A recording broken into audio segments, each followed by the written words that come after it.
Why is your countdown always bad? What? But we are live now, right?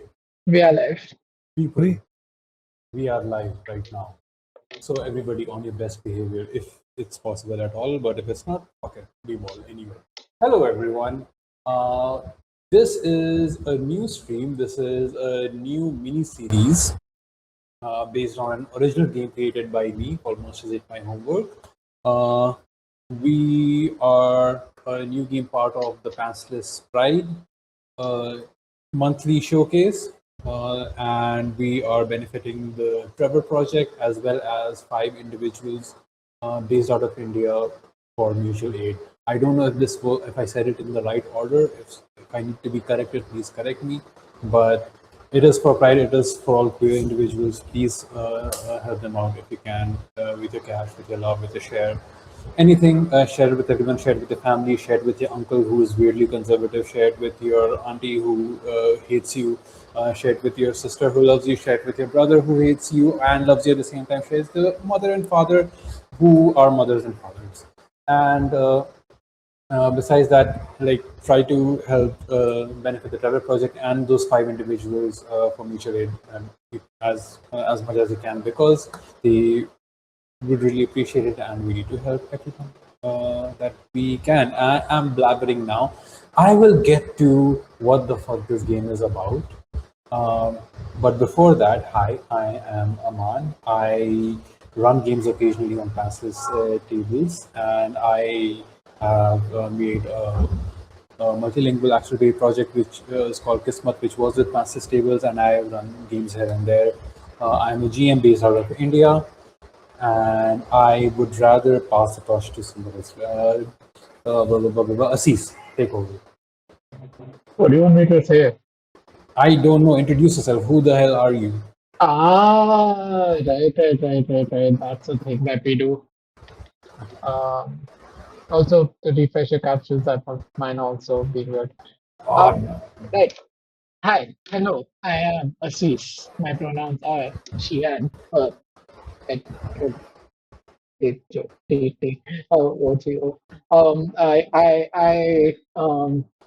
I play games here on Pantsless and sometimes on other places. Maybe I run game. Who knows? I do many things.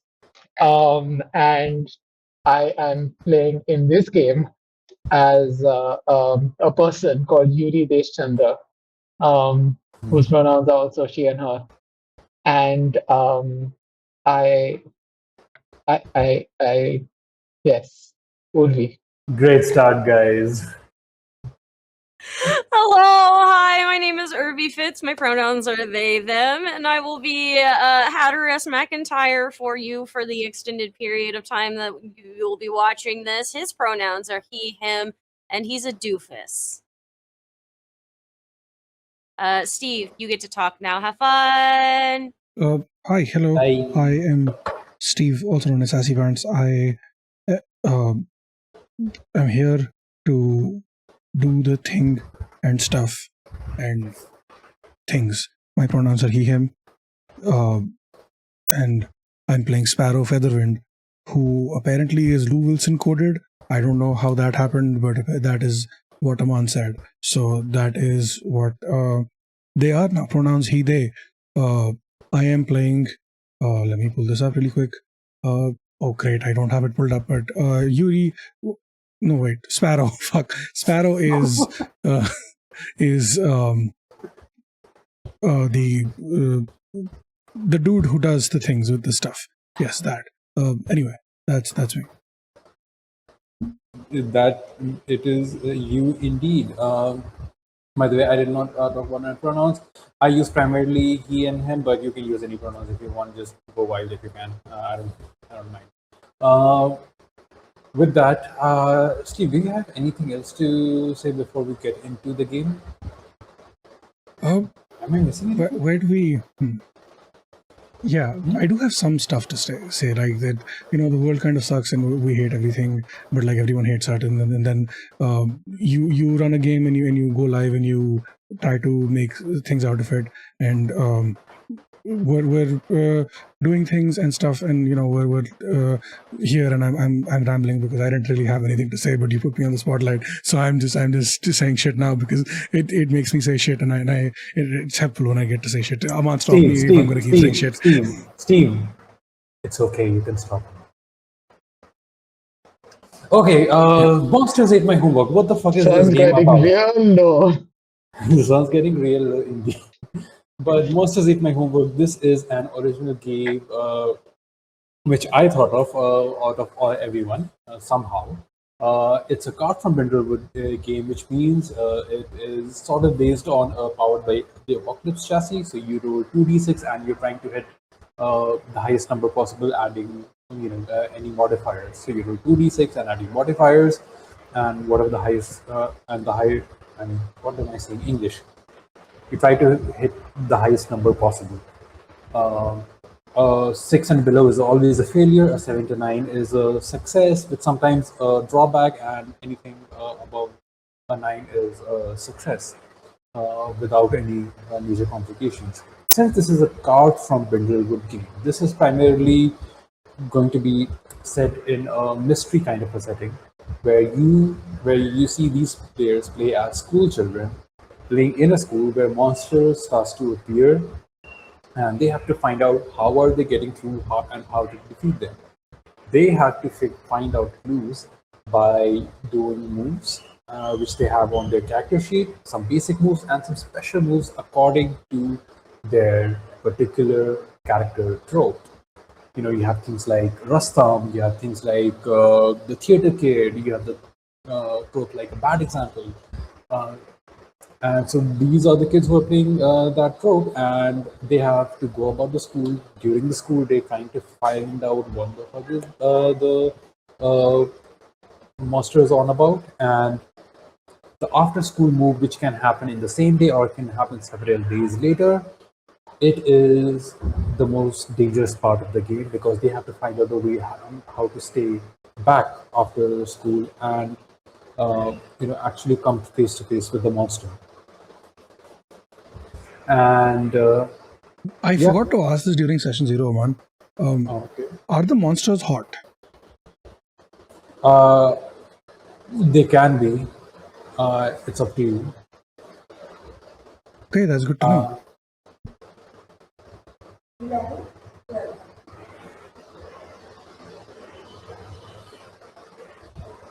Sorry about that.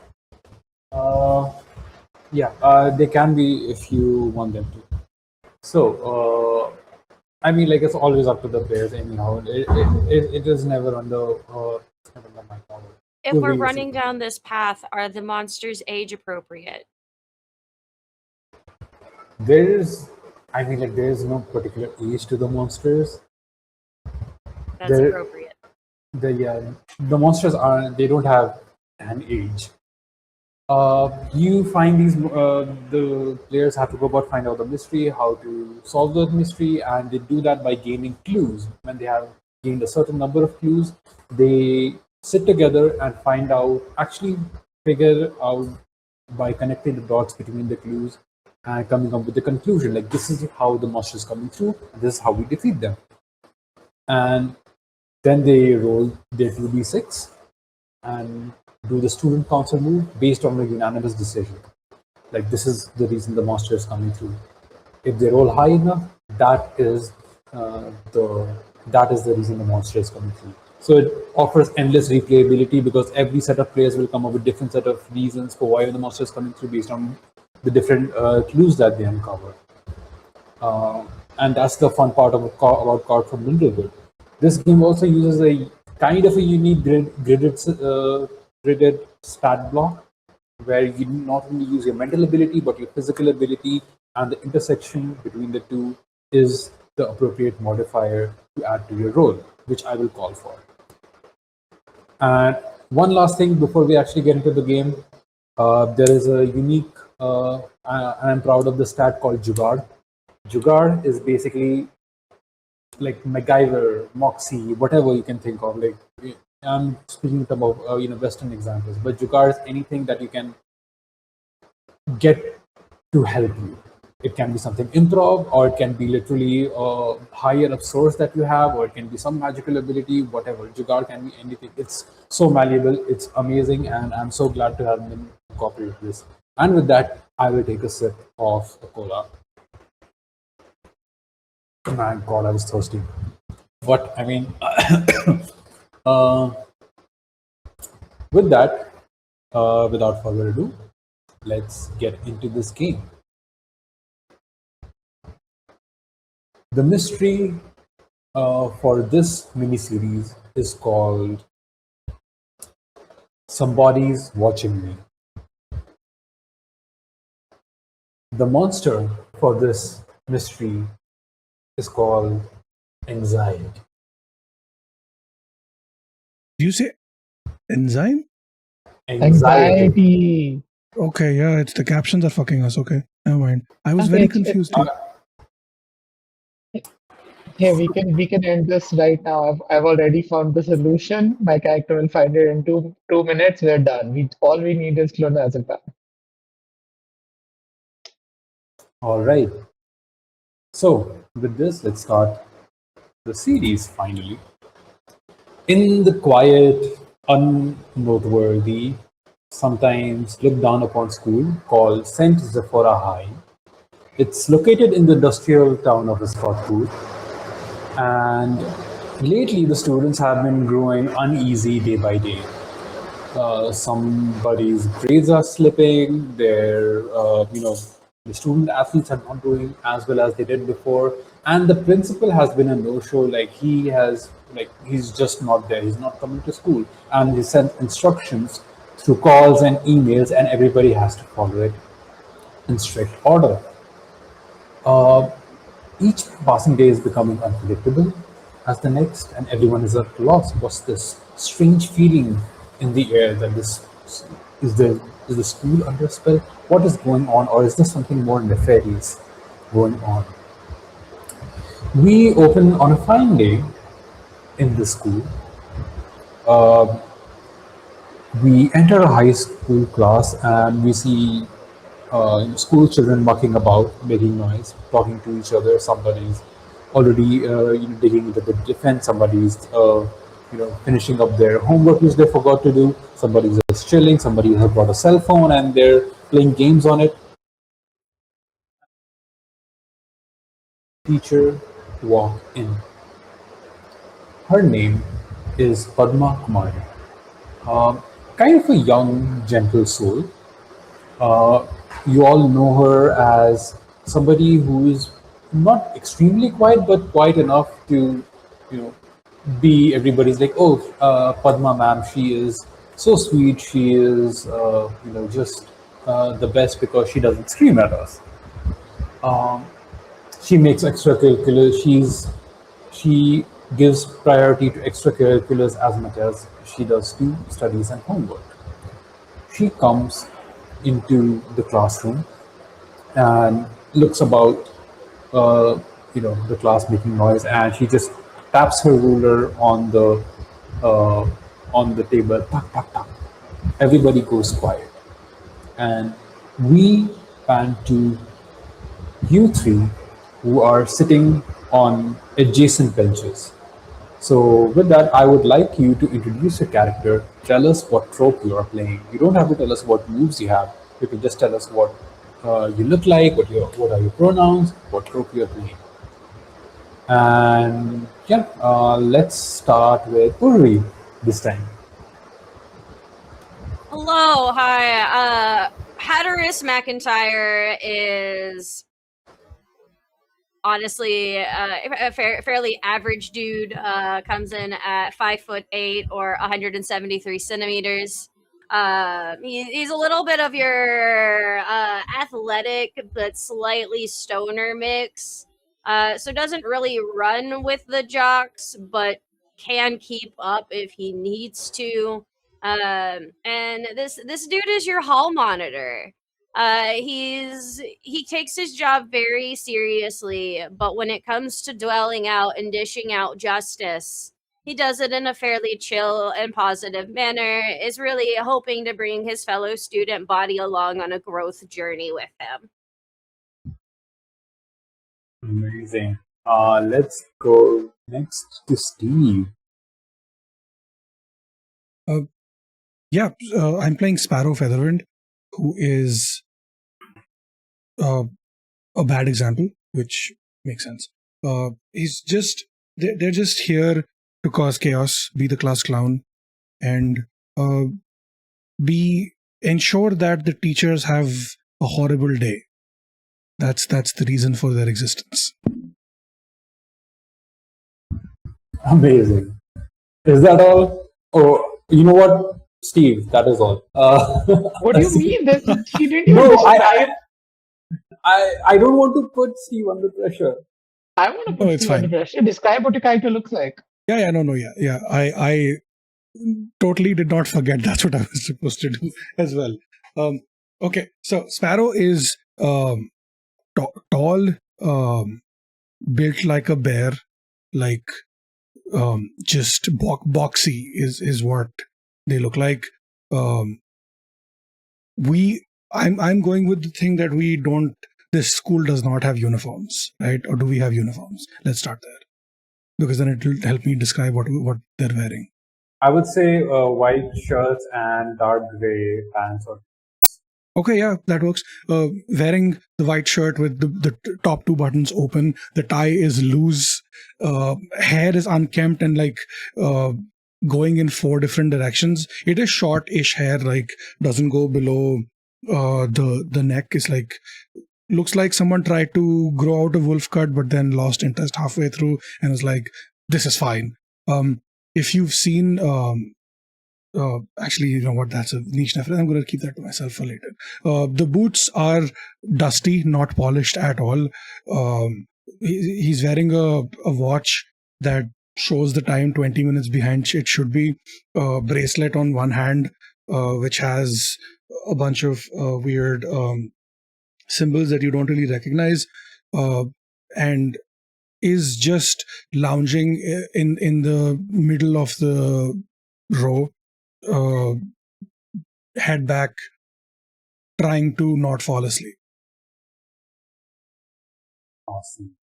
And we lastly pan over to the side of C's step. C's.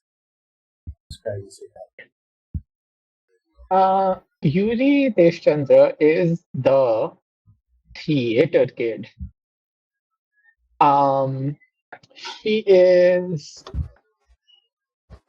like on the taller side, not like tall, but like on the taller side, like slightly above average, I guess.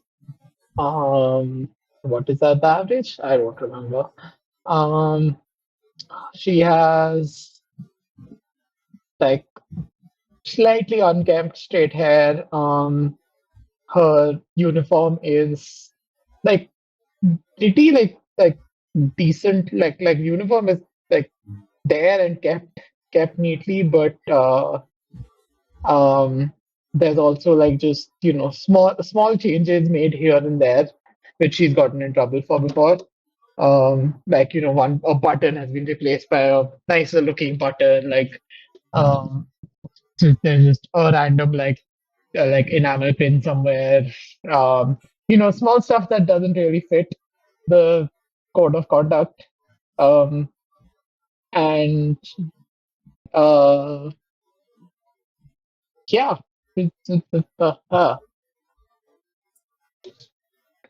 After a quick round of attendance, surprisingly quick for Ms. Padma.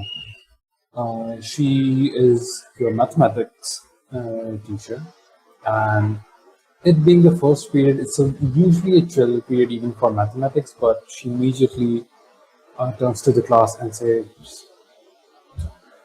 today we're going to have a surprise test on calculus. I hope you remembered to do all your homeworks. You know what? Yeah, no, it doesn't matter. The test is going to be on calculus. You have 20 minutes to finish the test, and it will be for 20 marks on your final exam. And if you have any questions, keep them to yourself. We have to begin now. That's it. Everybody just take out a piece of paper. I'm writing these questions down now. Just stop. And she immediately just goes to the blackboard and starts scribbling with the chalk over there. As students are somehow panicked, like where you see a student beside you, Ashman, and they turn around to you like, guys, what the fuck is she talking about? Hatyas, you're the hall member. Can you just talk to her and tell her not to just take it? We aren't prepared for anything. It was supposed to be a day. Yeah. I didn't do anything last night to prepare for this. So I'm with you. Hello. Padma is just writing. I know, ma'am. I know you said that if we had any questions, we needed to keep them to ourselves. But I've also learned that there's no such thing as a stupid question. So I would like to ask my potentially stupid question that I'm supposed to keep to myself. Padma turns to you, and there is a weird darkness over her face, almost like her brows are furrowed. It's usually not. She's usually like kind of a quiet, happy, cheery person. Yeah. And she turns to you and just do as I say. You know, I'm just following orders. I didn't even want to be a fucking teacher. I'm just such a fucking failure. I'm such a fucking failure to be teaching at this stupid fucking school. I didn't even want to teach mathematics. Can you just... do you need this wasn't my original question, but now I'm changing it to my question. Do you need a hug? Like, I don't know if I'm supposed to ask that as a student to my teacher, but you shut. I think Yuri has... Yuri, what's your problem? Are you okay? Right? Do I look like I'm okay, Yuri? No. Do you want me to put on a theater show for you? Do you want me to put on a puppet show for you right now?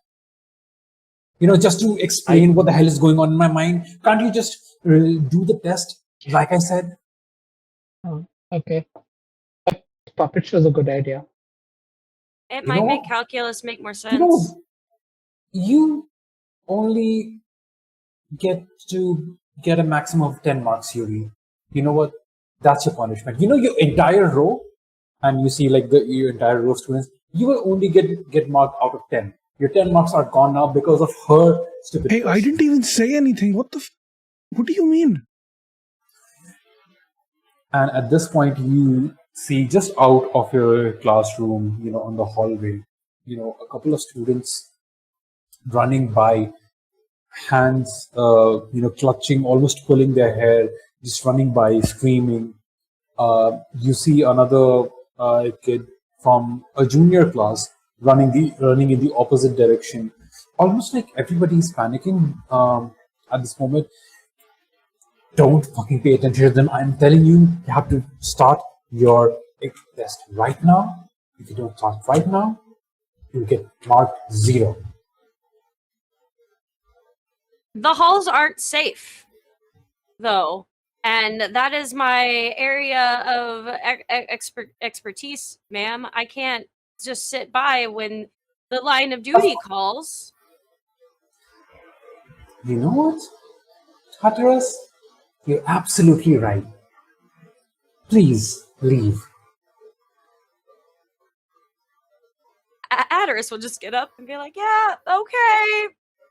He puts his name on his paper.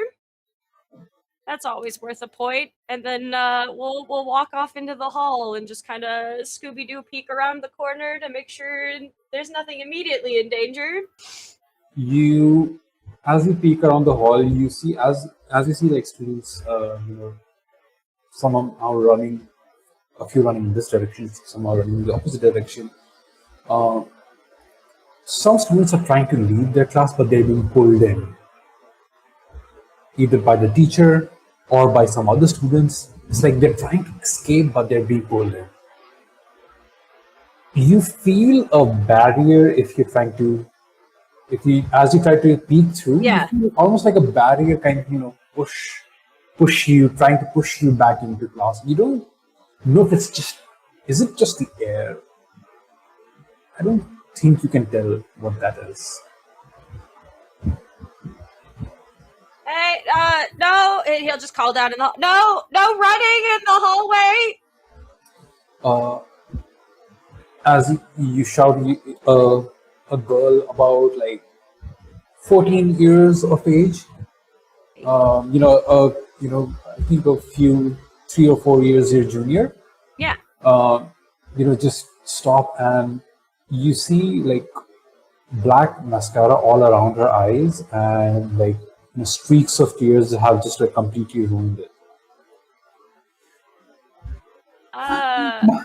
My mom says I have to look pretty. Can you tell her to stop? I can't do with the school. They're putting me in a beauty pageant, and now I have to prepare today to go to that place, and my mascara is undone, and I'm like, I can't. I can't. Hey, Yuri. You do theater stuff. Don't worry about this. Yeah, don't worry about calculus. We're failing it anyway. Can you come? I can't stop. I can't stop. No, And she runs. Okay. She runs down the hall, down the stairs. I, I thought maybe you knew a little. You could help with her makeup. That sounded like what the problem was. we're in the middle of an exam. I don't care. She's having. Yuri, I think Hatteras is asking for your help. Might you also leave so the others are not disturbed?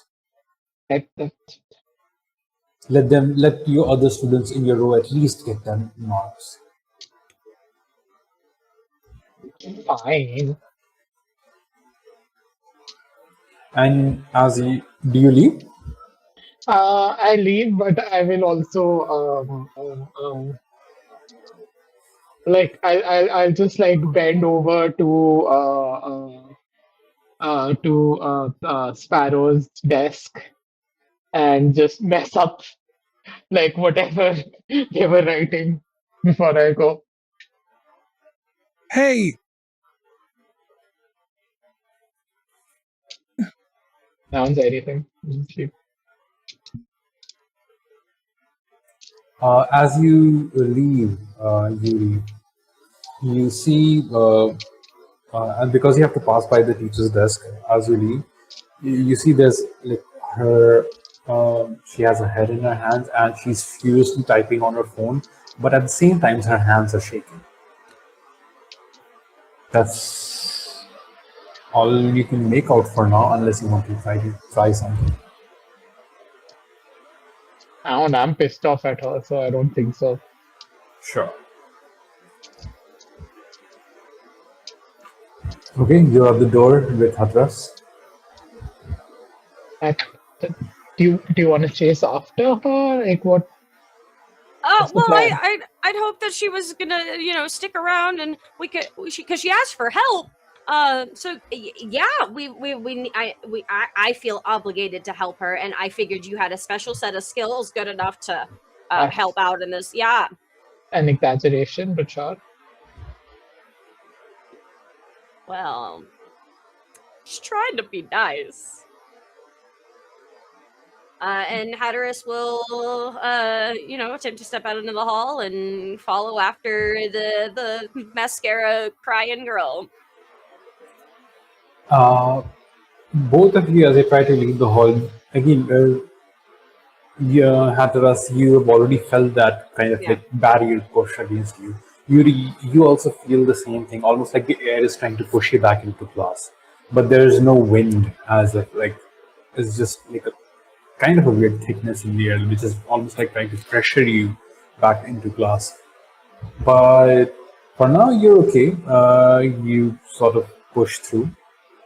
And you see a couple of people from the admin department just walking by, sticks in hand, and putting students back into class. Like almost immediately as you step out, all of the students are being pushed back in by these people from the administration, or they're being pulled in by other students and other teachers. And since Hathras already has the hall, you have sort of like a badge which designates you as the hall monitor. And one of them, called Jason, comes up to you and says, "Now, what do we have here? Hathras, what are you doing out in the hall? And this, who's this?" This is Yuri. I was assisting with an emergency situation to make sure that our halls. It's a community effort. Stay safe. What emergency is this Miss Curie facing, that she needs to be out in the hall and not in the classroom studying or giving tests, as I am aware that your class is having? Wow, she really let you know about a pop test real quick. That's impressive. I like your guys' communication efforts and skills. I was kind I of know banned from the everything. test. So you're one of those miscreants who are banned from tests or who have their marks deducted. I assure you, sir, I'm not the miscreant. That's the other guy. I'm I'll have to see about this other guy. And he looks towards Padma and looks back out, almost like with a satisfied grin. All right. What emergency do you have? And is it really an emergency, or are you just lollygagging about? We would never lollygag when there's a serious calculus test happening inside. This emergency is having to deal with bodily health. And I am just making sure that Miss Yuri here is able to make it to the bathroom and or nurse's office without any potential complications. Yes, my body needs health. Body and health. We will call for a basic move in this case. You're trying to convince this person of the admin that you need to be out in the hall. If you were there by yourself, it would be fine. But since you have Yuri in the hall with you, we'll call for a role. Now, what a basic role is, whenever you're doing something dangerous or attempting something like a lie, like a white lie or something on the face of somebody with authority, that's kind of a risky situation, and it will call for a move. So, with this, there are 3 mental moves, which are reason, presence, shikar, and 3 physical moves, vitality, composure, and sensitivity. In this case, I will always call for a combination of the 2 whenever you are attempting to do something.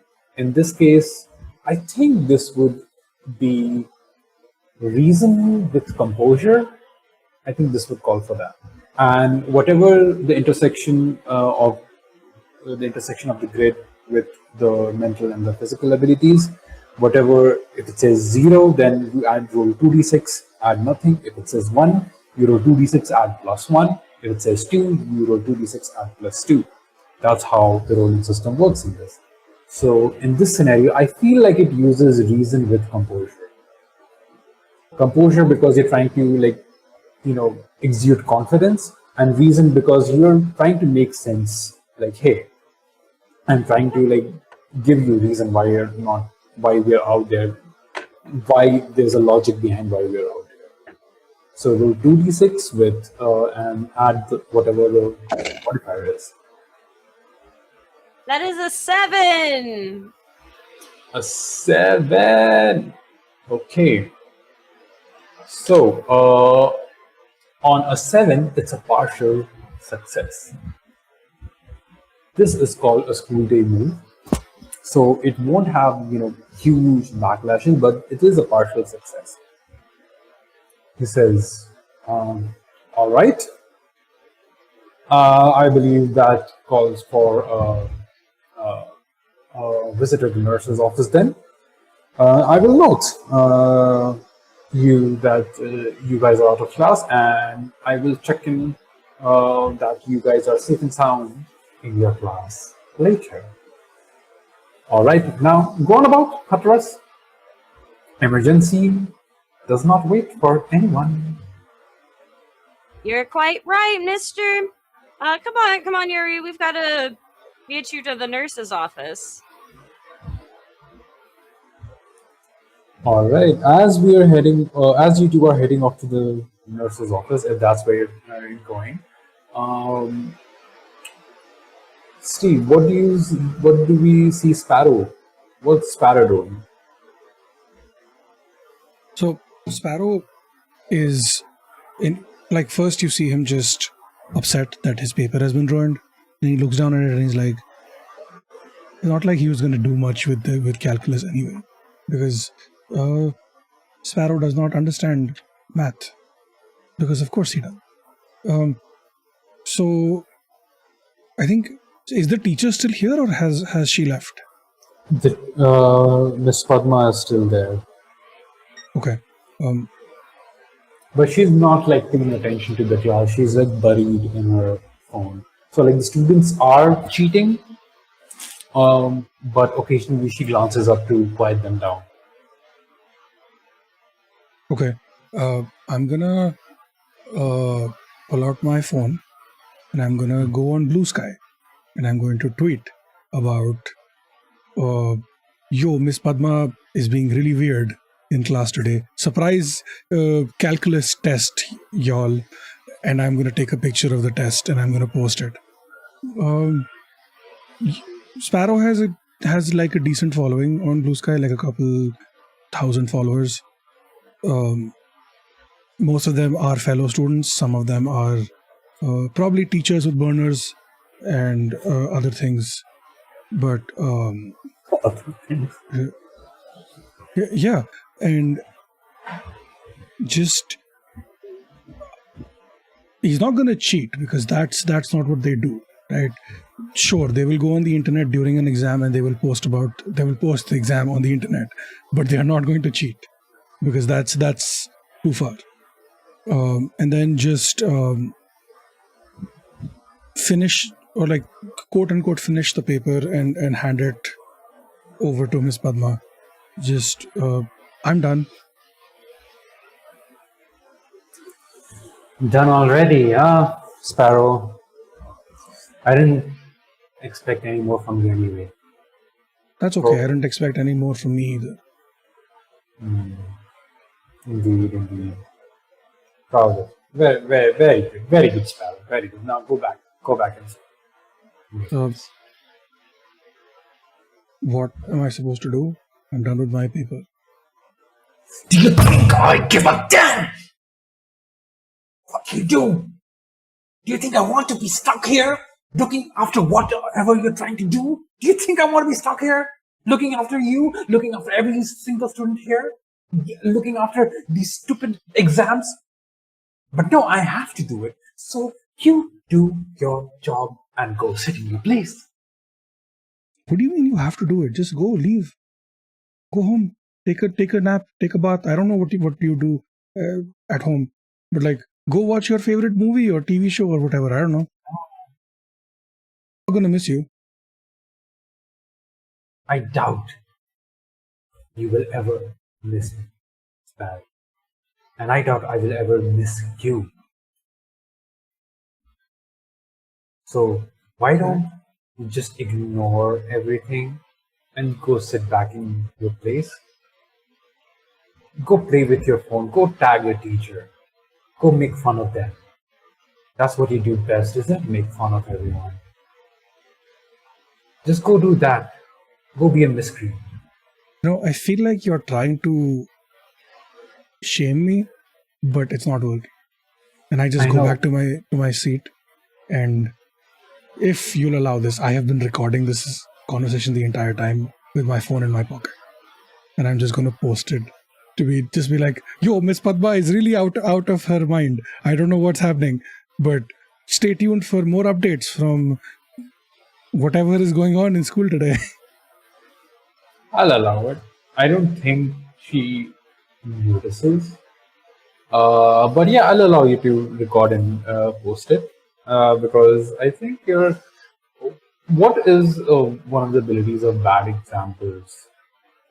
That's what I want to see. Insults don't bother you, neither does praise. You're immune. Never mind. But yeah, you're allowed to post it. You're allowed to record it, and that's allowed in game. Is there anything else that you're? Uh, I don't know where Yuri and Hataras went, right? I don't think so. I'm gonna text Yuri. Just be like, "Hi, bestie. Hate you for what you did to my paper. Hope you're not dead because of what's happening in the hallway. Let me know if you need a big strong man to come help."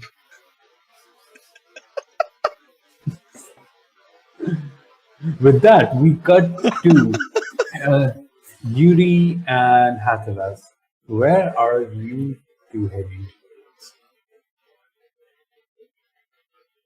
Hatteras would have made sure that the administrative staff saw him leading Yuri off in the general direction of the nurse's office before going some very roundabout way, maybe cutting through like a janitor's closet or two to get to wherever he suspects said earlier crying mascara girl is. I'm assuming a bathroom.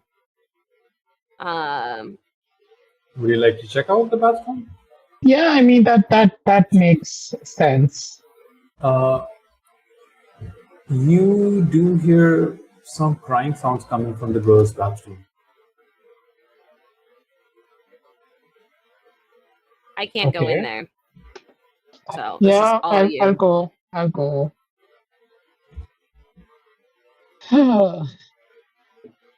Yuri, as you enter the washroom, all the mirrors are smashed inside the washroom. And you see this girl, Kriti is her name, standing in front of the mirror back towards you. And the mirror almost feels like it deforms. And deforms, cracks, and makes into a shape of two eyes and a mouth. Like it's trying to scream at her.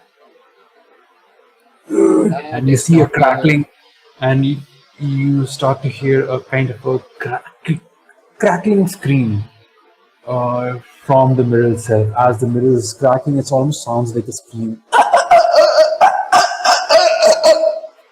That's how it is. I immediately walk out and close the door. I immediately just walk right back out. That? You close the door. I don't know what I just saw in there. What do you mean?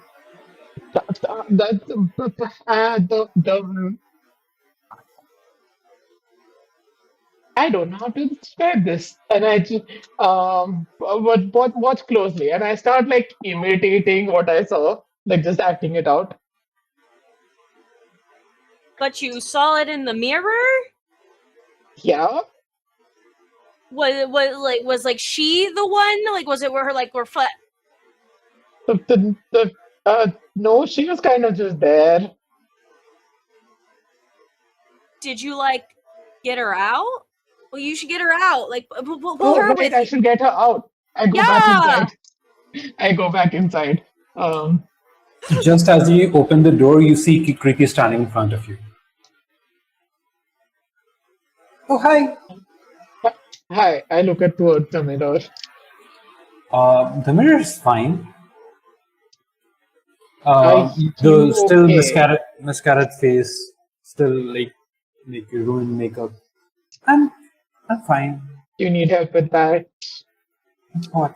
Oh no, it's okay. I know I'm ugly. It's everything's going to be fine now. Yeah, but sir, I could help you fix that up. I don't think you need to. I'm fine just the way I am. Is there like something I can roll to like figure out what's going on You here? tell you tell me if you try to do something to either you know get a reaction out of her, or you're trying to do something here.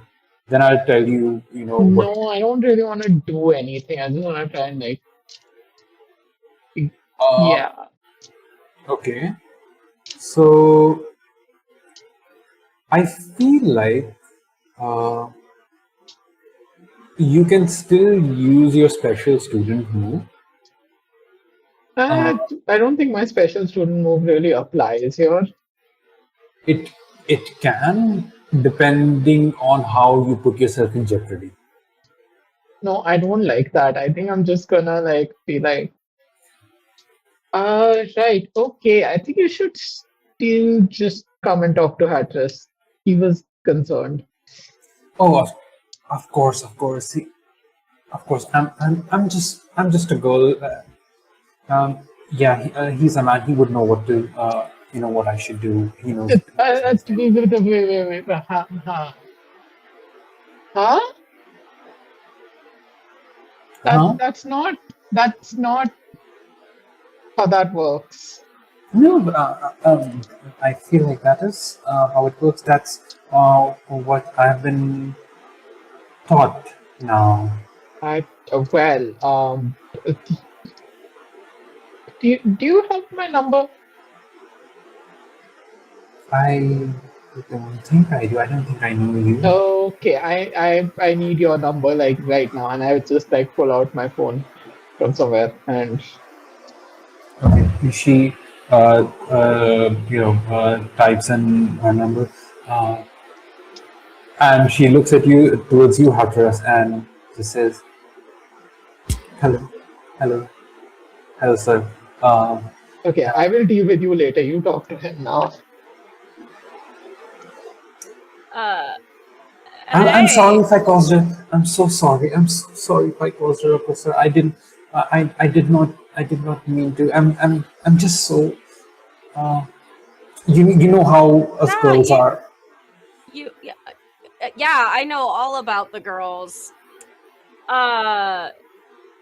You just seemed a little like, I don't know, overwhelmed, I guess.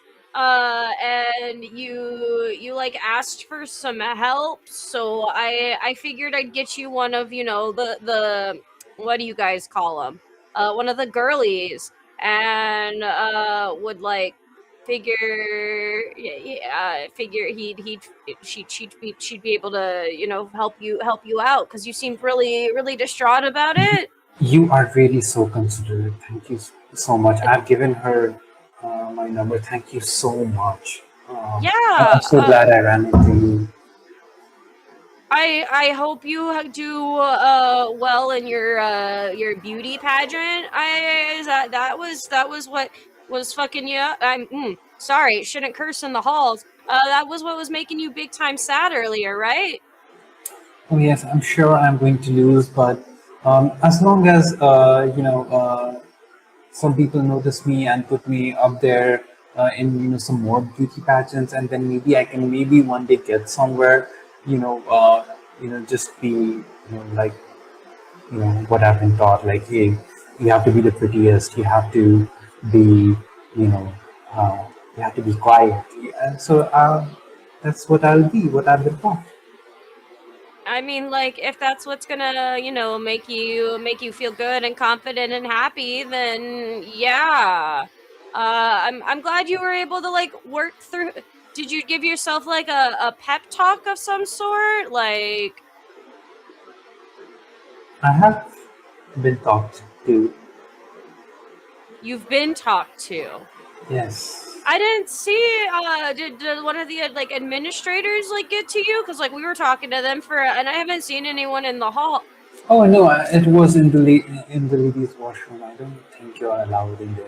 Oh no, So I don't far. want to go in the ladies' washroom. I only go in there if it's like an emergency, like somebody's like screaming, and then nobody's ever screaming in there anyway. So, and he kind of looks over at Yuri, trying to give you this like, did you see anyone else in there kind of look? You're used there thinking like, no, I scream in there pretty often actually.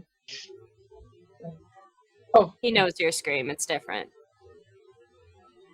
So yeah. he knows my scream. No. Ooh, backstory lore. Anyways, Hatteras did one play one time. Yeah. So like, do you remember like who the person that gave you your pep talk was? Like, she has to be pretty high caliber in the school to make you feel that chipper. It's a secret. I might tell you someday later. Oh, could you maybe like sometime later, not someday? That way, you know, like if she's able to help like boost confidence and stuff, that seems like a I'm helpful. sure. Like I wasn't there. Like there was no boosting confidence for me because I don't deserve it. But you, your confidence is already so high. Your confidence will be through the roof one day, or soon, even today. Whenever you want, sir. Oh. Do you want to have a pep talk with my mentor? You know what? I think a pep talk with your mentor is a swell idea. Maybe we can pin something in. Great. I will speak with them. Yeah, you have Yuri's number. Who is Yes. your mentor exactly? Oh, you will know her when you see her. Right. And this is Oh, the I think person telling I'm you that getting. Yeah, I think I'm getting late for class. I do, even though like my mascara is bad, I do have to prepare coconut beauty pageant. Anyhow, my mom's going to be there waiting for me.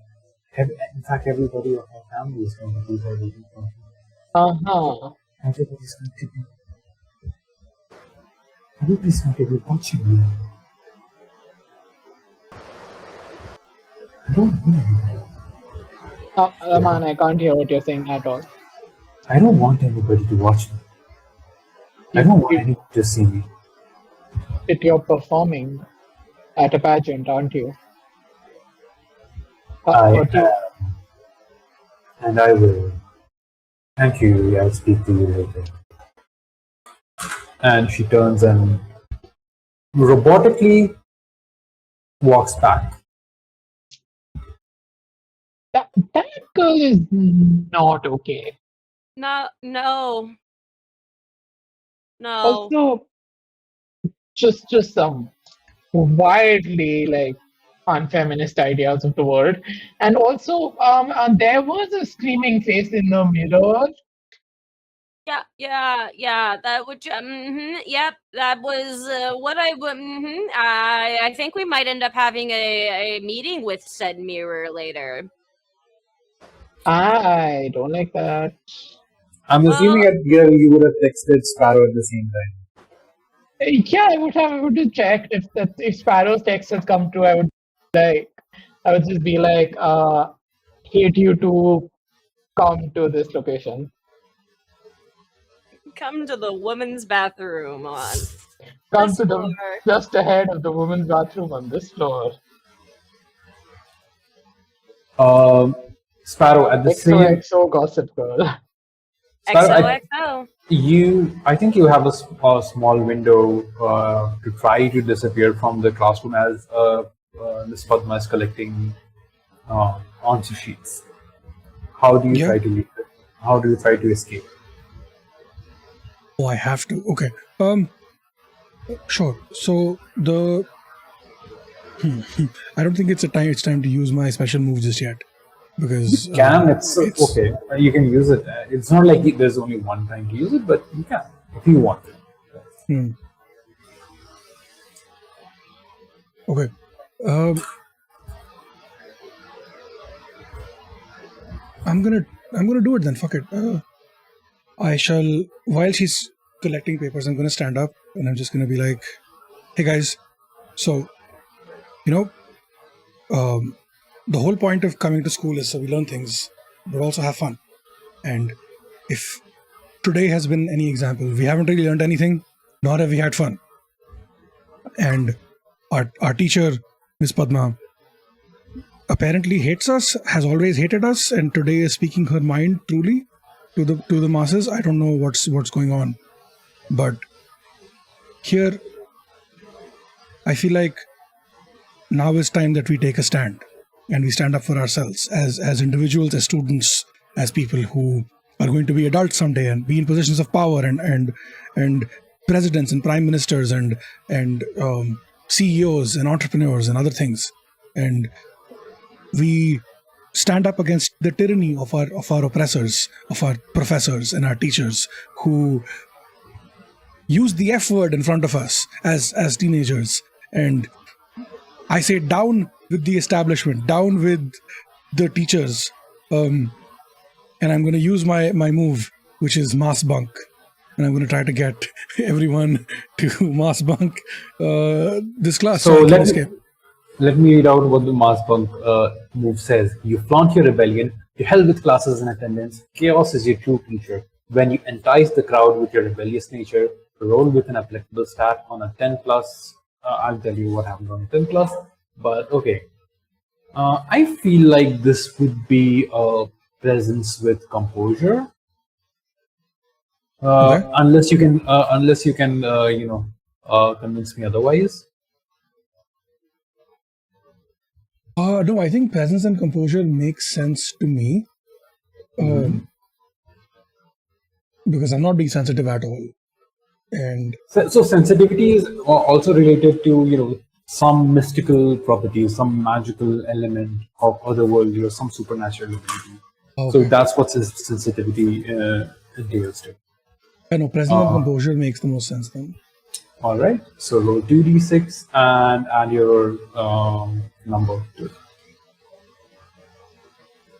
2d6 plus 1, right?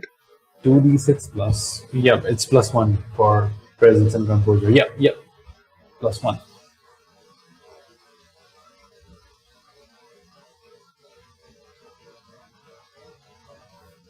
That's a 9.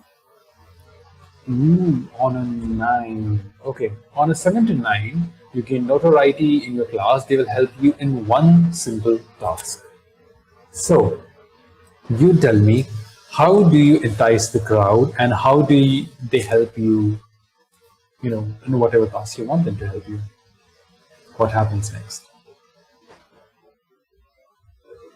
Okay, so the kids, at when I finish talking, there's just silence for a few seconds as Miss Padma looks at me and just scowls, and then you just hear like a roar of kids, and there's a sound of kids slamming their fists on their desks, and slowly it gets louder and louder and louder, and now they're cheering and they're booing Miss Padma, and they surround her and they just start yelling at her,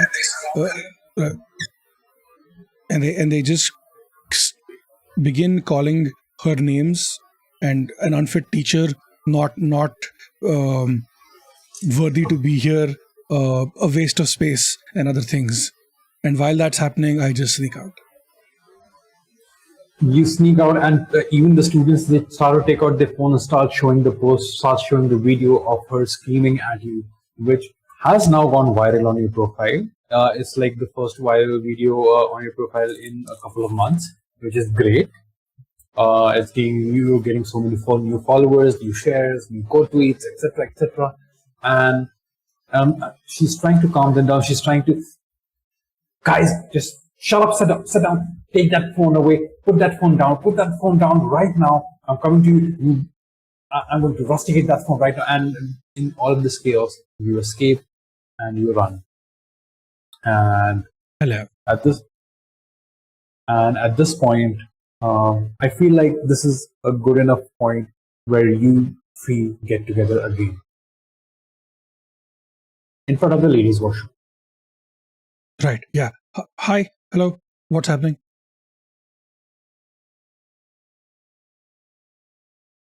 Face in mirror? Face in mirror? Face in mirror? Isn't that what it's supposed to be? But okay, not like a normal face. Okay, like a scary face, or like it's too soon for Halloween. Make the face. Make the face. I make the face. Oh, And then fuck. I just shift. And when the girl, she went in there and first there was this face, and then she was just kind of behaving really strangely, and then she was also spouting all this shit about men being better, and then she has a mentor, and it's very scary and mysterious actually.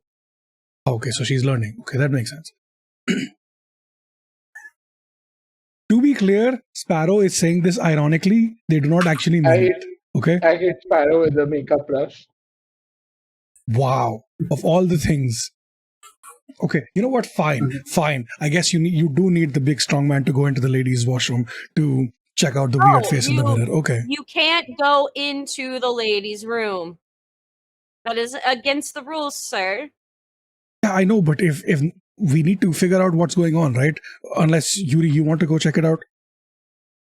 You start to hear footsteps down the hall. They're not currently in view, and you start to hear like people talking, and they sound like adults. Okay, I don't have an excuse for On you, second thought, Sparrow. maybe I do need to go into the washroom. Bye, and I just like slip into the washroom. So you slip into the door, and both of you, Sparrow and Hapless, both of you are outside. Hatteras will go into the men's washroom, Mm-hmm. so he's not in the hall. Where was Sparrow? Yeah, fuck it. I'll follow him. Okay, into the men's washroom. Right. Yeah. Yep. Okay. So we'll Assis, are you away from keyboard or what's happening? I'm here. I'm Okay. just my camera's off. Okay. All right. So we'll start with the scene with Hatteras and Sparrow, and then we'll get to you.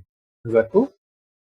What? And Hatteras and Sparrow, when both of you enter the men's washroom, it is empty, or it seems like it's empty. You look at the mirrors. None of them are broken apart, but you feel like that's not really your reflection that you see back at you. It All looks right, like don't look in the mirror. Just close your eyes, look down, look away. It's fine. as you look into your mirror, it seems like it's you, but it's almost like you are laughing at yourself. Almost like it's an other you who's laughing at you. It's not like your face, you're making weird faces. Your face is weird in the reflection. The eyes are not in the right place. The nose is twisted. An ear is too long. The head's too elongated. Or the hands are too large.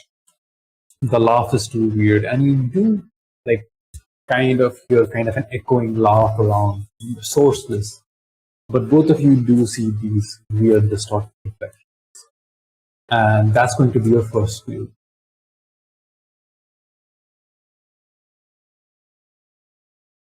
Ideally, you would have had to roll for it, but since you made the correct decision going into the washroom, you do get that.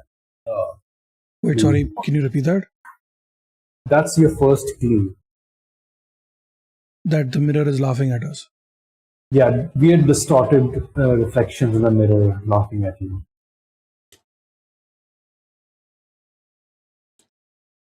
Hatteras kind of wags his finger at his reflection. Hey, you quit that. You quit that. doesn't respond, just keeps laughing at me. I know I'm a funny guy, but I think I'm the straight man in this one. Nothing really happens anyway. But it does feel like the distortion is coming closer, but not really moving that much. It's almost like you're trying to edge them on and they're trying to come closer to you, but not really happens apart from that. Okay, I'm gonna step in between Hatteras and the mirror, and I'm gonna turn around so I'm making eye contact with him, so that he's not looking at the mirror. Okay. Okay, don't look in the mirror. It's fine. I don't know what the fuck is going on, but that is obviously not what we should be looking at. Are you okay? I'm good, dude. I'm trying to figure out what's going on. Look, if I had to make a guess, is obviously the mirror dimension has broken, and now they're trying to come through and take us and replace us. Right? That's what's happening. So if we don't look in the mirror and we don't touch the mirrors, they will not be able to take us. I've seen the movies. This is what happens. Are you sure it's the movies and not just your mind, dude? Because like, I mean, if you've got some, we can go out back after class. Like, we can make this happen. Oh, shit! But yeah, I reach into my coat pocket and I pull out a bag which has the green, the good, the stuff. Pantsless does not endorse children carrying drugs in school. Yeah, we do not endorse that. That's No, just not in a endorsed. fictional setting for this particular game in a fictional school. in a No, fictional nobody town. said they're drugs. It's just After green, school. good. It could be anything. Green, It could good. be It's some matcha tea, Skittles. bro. My favorite Skittles. And yeah, Skittles, or it's crushed Skittles, or it's matcha powder.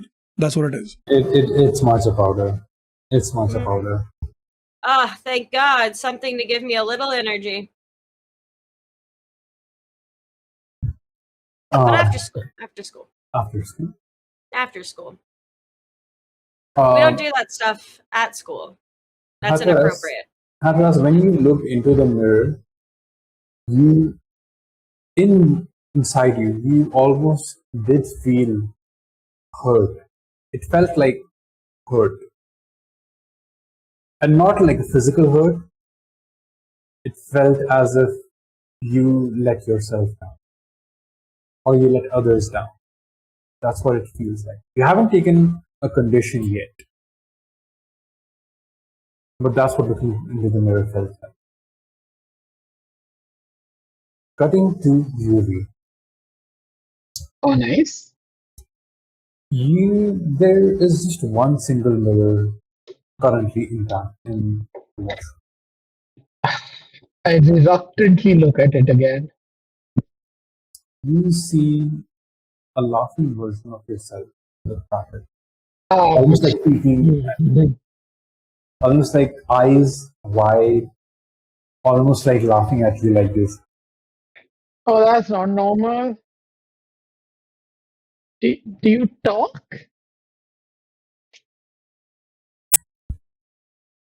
Yeah, okay, never mind. I look away. I cannot.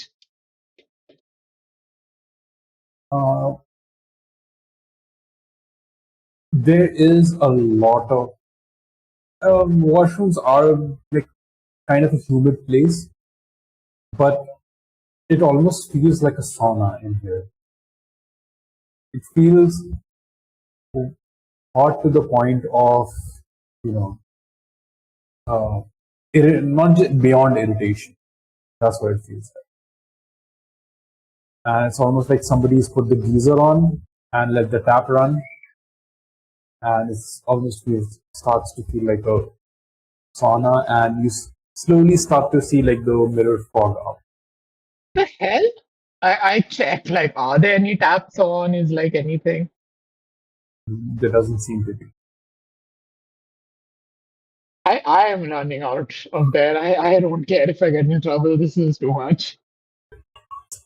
The moment you run out, you run into the same person from the advent. Ah, If it's not Miss Yuri, why, I thought you were at the nurse's station. Yes, and then I had to pee. There is a washroom beside the nurse's station here. I like this one better. So apparently our facilities aren't just good enough to your liking, is it? No, I literally said I like this one better. So this facility is actually very much to my liking. That's I will make sure to let our principal know that apparently we're doing a bad job of because like apparently students, we have spent millions on the school and the students don't like to use the washroom because they have like preferences and they can't simply use the washroom which they should. okay. Let me put it this way, sir. Let's say I give you three sandwiches, and all three are phenomenal sandwiches, like just amazing sandwiches. But one sandwich, oh, you like the sauce in that better. You like the way the insides are cooked. Like you like the type of bread they've used. That's your favorite sandwich. Now, are you gonna order the other sandwiches? No, you're gonna order your favorite sandwich. So it's all the washrooms are amazing. Oh my god, this school, the washrooms, I have never seen this good washrooms in any school. But this washroom, this one's my favorite. Did you compare our washroom to a sandwich? Miss Yuri? And do you think we're running a restaurant over here? So I'm with have you've gone to school, right? You know what like metaphors and analogies are. Like I Uh, Aziz, can you tell me what what you're going to trying to achieve here in this moment? Because the next thing he's going to give you a punishment. Unless you try to. I'm just trying to like explain to this guy that I am making an analogy and he's taking my words way too literally. All right. Hmm. Let me see what. I don't think this would call for a role, uh, Mhm. but he will note. You see, like him taking out a small notebook, and he said, and he write, um, Miss Yuri, class 12C. That's Uh, Although the principal is not here, our vice principal is here. He would like to I have a word with there's no you need for that, so I'm just after on my the way back to recess. class. I'm sure you are, as you should be. But nevertheless, unless you show up to the meeting with the vice principal after the recess, there'll be a detention waiting for you. I okay, yeah. After recess, vice principal, gotcha. Indeed, you have caught me. And he walks away.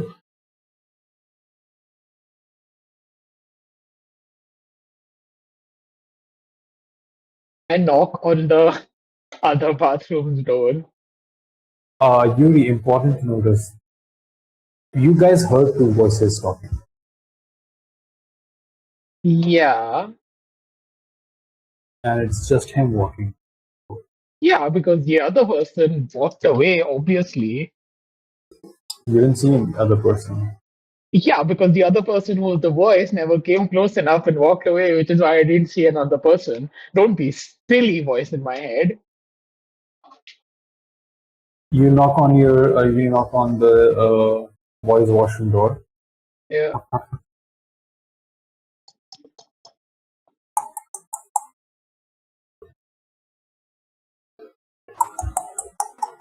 Who is it? Who do you think? I don't know. What's Coast, happening? Are they gone? coast is clear. I'm gonna go see the vice principal. Come outside. There's weird mirror monsters in here as well. Yeah, why are you still there then? I don't know.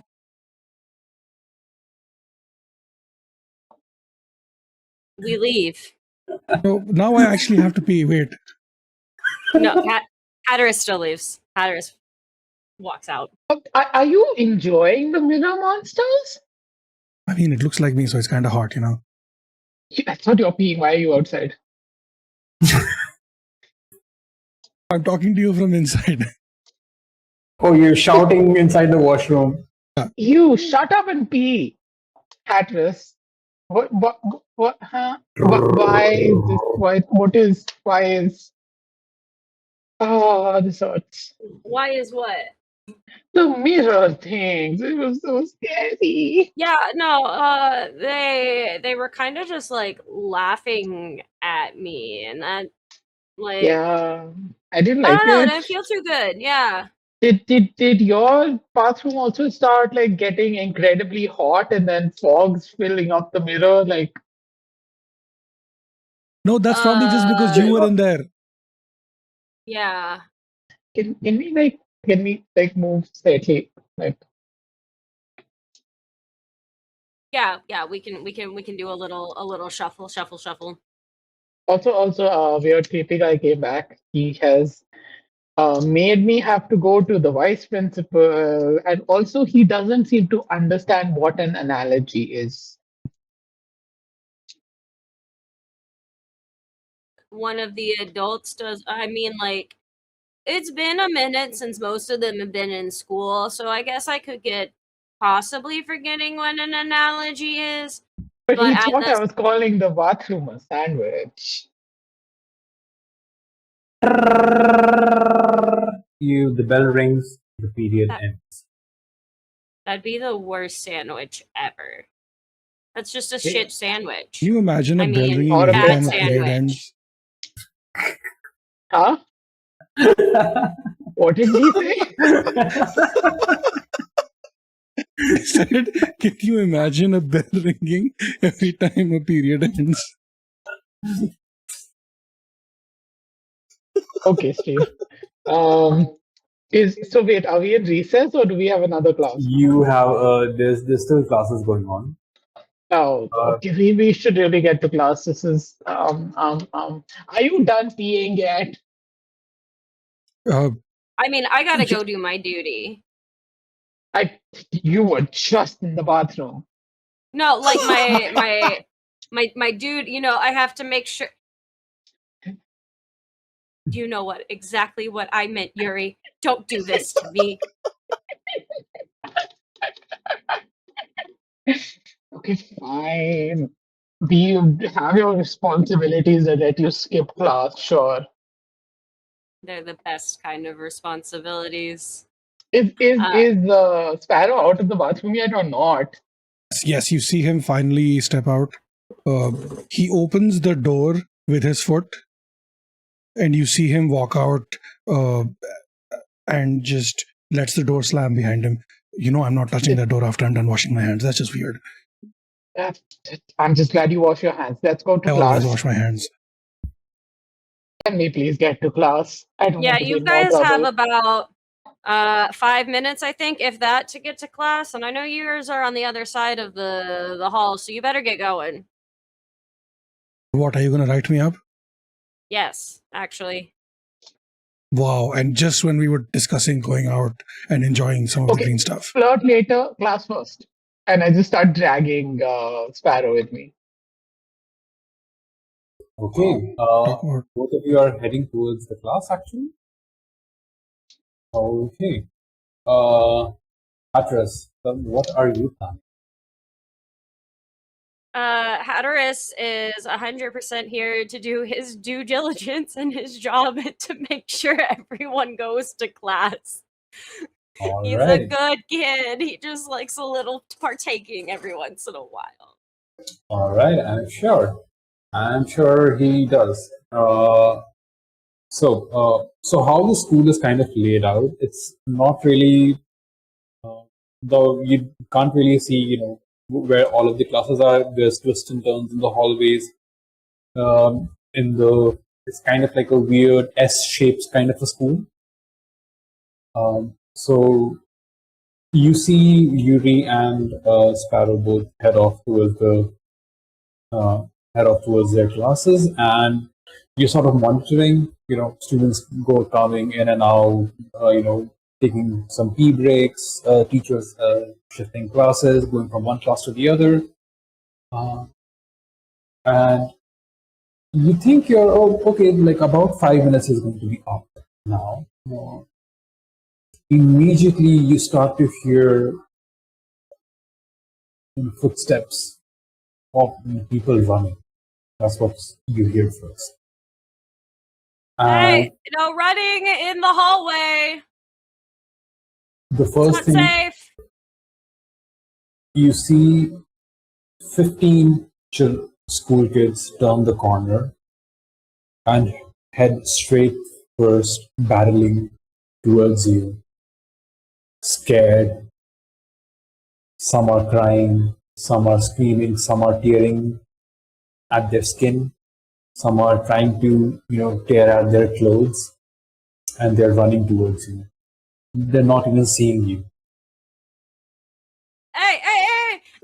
When you say school age, are you talking like the 14 again, or do we got We're little looking at ones? a range from 15 to 7, around 14 to 17. Okay.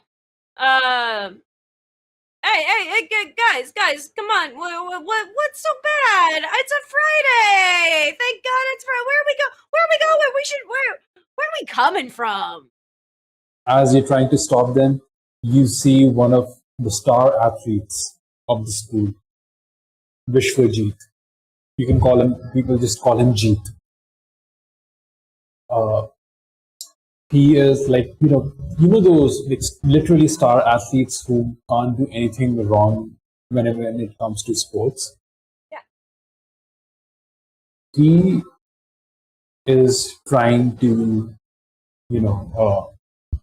tear his clothes, not out of any fashion, but almost like there's a badge, school badge on his with the school emblem. He's trying to tear it apart and just screaming at you, "I don't deserve this!" And he's just like runs over you, pushes you aside, and you almost thrown back. You fall down as you see footsteps trying to run over you. There's a footstep which is trying to smash into your face, and that's where we'll get to break. Wow. About to get Mufasa'd here. Maybe. We'll see. We'll see if you'll get Mufasa or not. But we'll be back. We'll be cutting into break. Steve, you can time us out, call us out, not call us out, but going to break. We'll be back soon with the second half of this game, and see you then. Hello, we're back with Monster If Homework episode 1. Last we left off a few minutes ago. Hapless was being stepped on, so to speak, by so many people, and we cut right on when somebody was about to drop their foot on his face. We will actually cut to Sparrow and Yuri.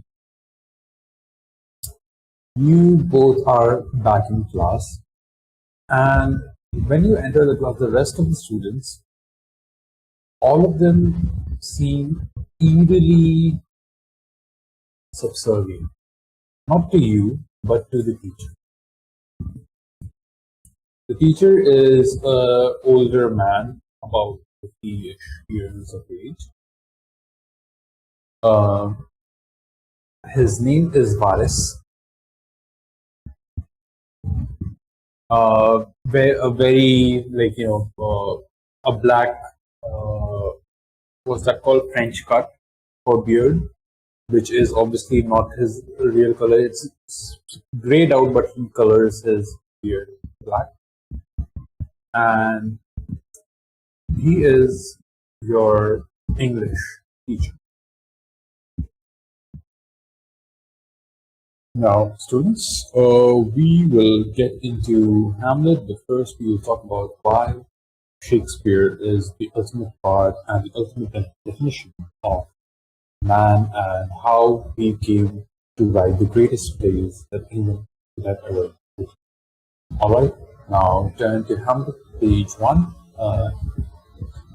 Yuri, where's your book?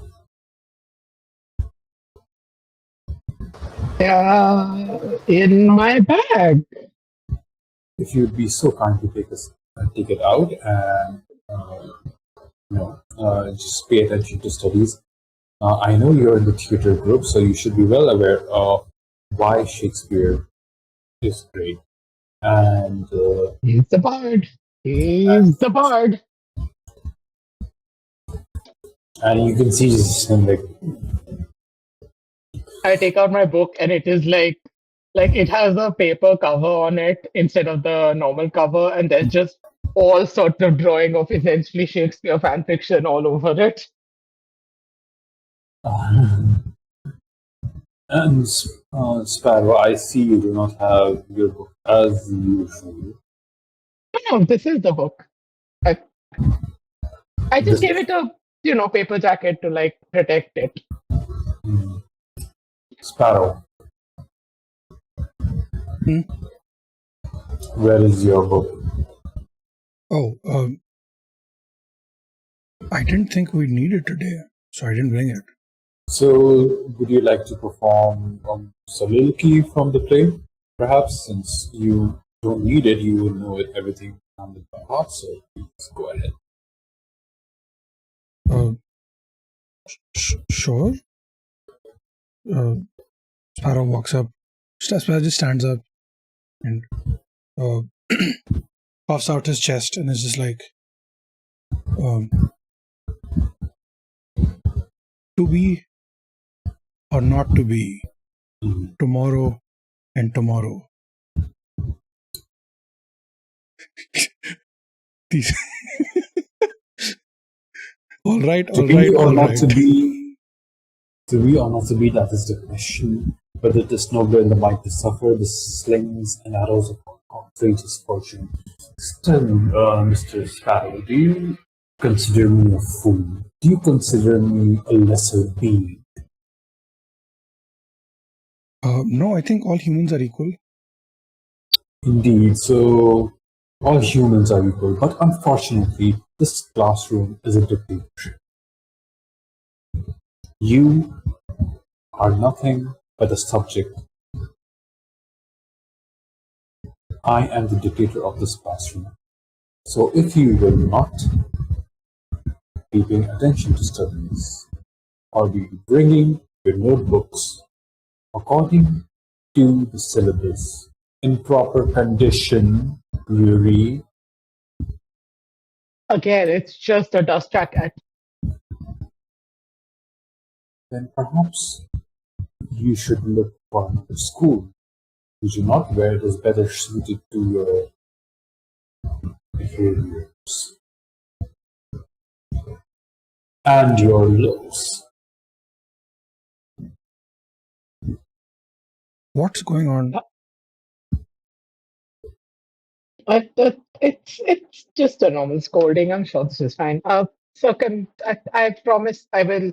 Then I just like take off the jacket of the book. There, we good?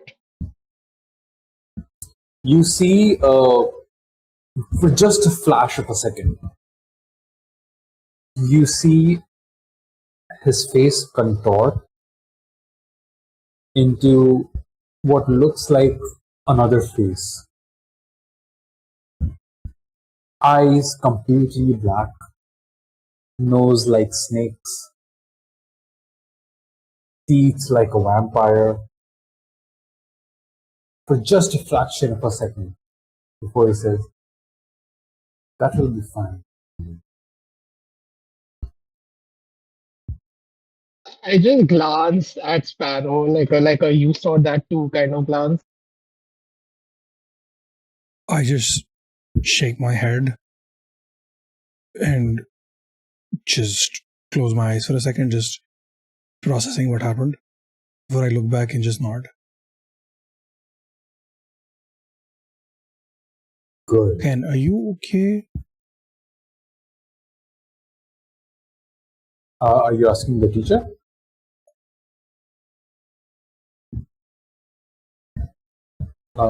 Steve? Yeah, I am, yeah. When you say this question, again, it's very brief, but you see his nose starts to slightly bleed and his brow furrows. It's almost looking at you pleadingly. Say, I am absolutely fine, Mr. Sparrow.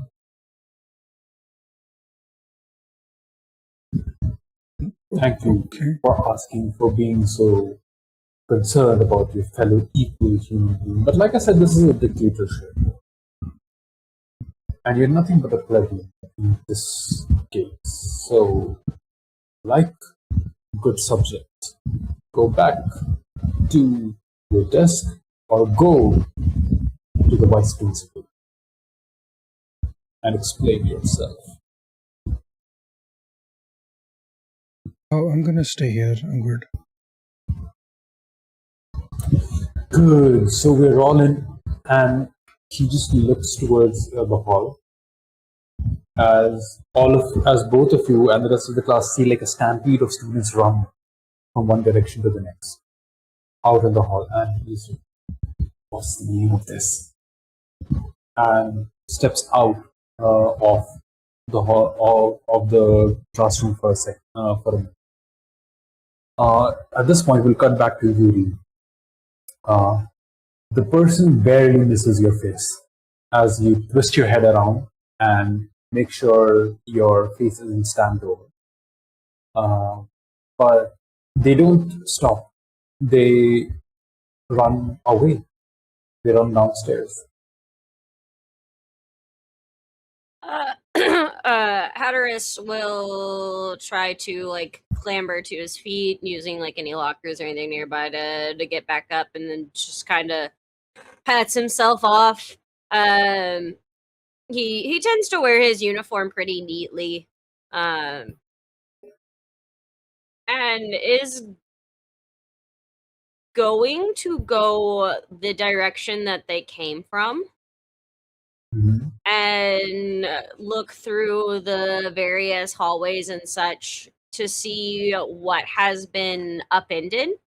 You know, if they're running with a disarray, then maybe some lockers have been tossed open, trash cans knocked over, and see where they're coming from. Like, what could have initiated this? As you turn a corner from where they turn, just as you turn the corner and step into the other side, the adjacent hallway, everything goes black. Everything turns to darkness. In front of you, behind you, all you see is a strip of lights above you, tube lights, going from one infinity to the next. Is it like the power shut out, or like A power would have shut out, but there wouldn't have been an infinity long hall. Like behind you, there are windows, but there aren't any windows anymore, and the hallway extends to endless darkness. And the hallways are different. It's not the same. It's not the school. The colors are off. The colors are drab gray, slightly textured. The floor is carpeted, but those like with black and gray lines, which just looking at it induces depression. And it's endless from one end to the next. You're not in the same place anymore. That is. You're not in the school anymore. Okay. He kind of takes a look around, assesses his situation, and then I think is going to pull a notebook and pencil from a bag, Mhm. and we're going to start mapping out this area. Start just keeping a track of how far down, how many steps we're taking in any direction. Honestly, go back over towards the set of windows and see if we're able to pull those open. Just getting a generally good survey of our surroundings and the environment. You look out of the window, and it feels like you're looking into a shaft of a building with at least 1,000,000 floors, because it goes on, like, there's shots with the lights, but it goes on upwards endlessly. It goes downwards endlessly. How can you monitor this whole hallway? Oh my god. Okay. Do you speak this out loud? Yeah. He's definitely talking what he hopes is to himself. You hear behind you, you simply can't. Oh gosh. Okay. And then it's Can't. Monitor this hall, Mr. Hapless. and he's going to slowly turn around, very much that, oh, it's right behind me, isn't it, kind of moment. As you turn around, you're able to catch a glimpse before this thing, person, being, pushes you out of the window. He's bearded. His beard is bejeweled. The jewels wrapped in his beard. He's looking like he's wearing a nicely tailored suit, but with some extravagance. It's like it's a gold suit. It's made to exude, wealth and power and a bad sense of fashion. As he pushes you out of the window, you feel like you're going to fall, fall, and you hit the ground in the school hall. I'd like you to take a Fuck. condition. What condition? I'd like you to take the condition scratches. Oh, lovely.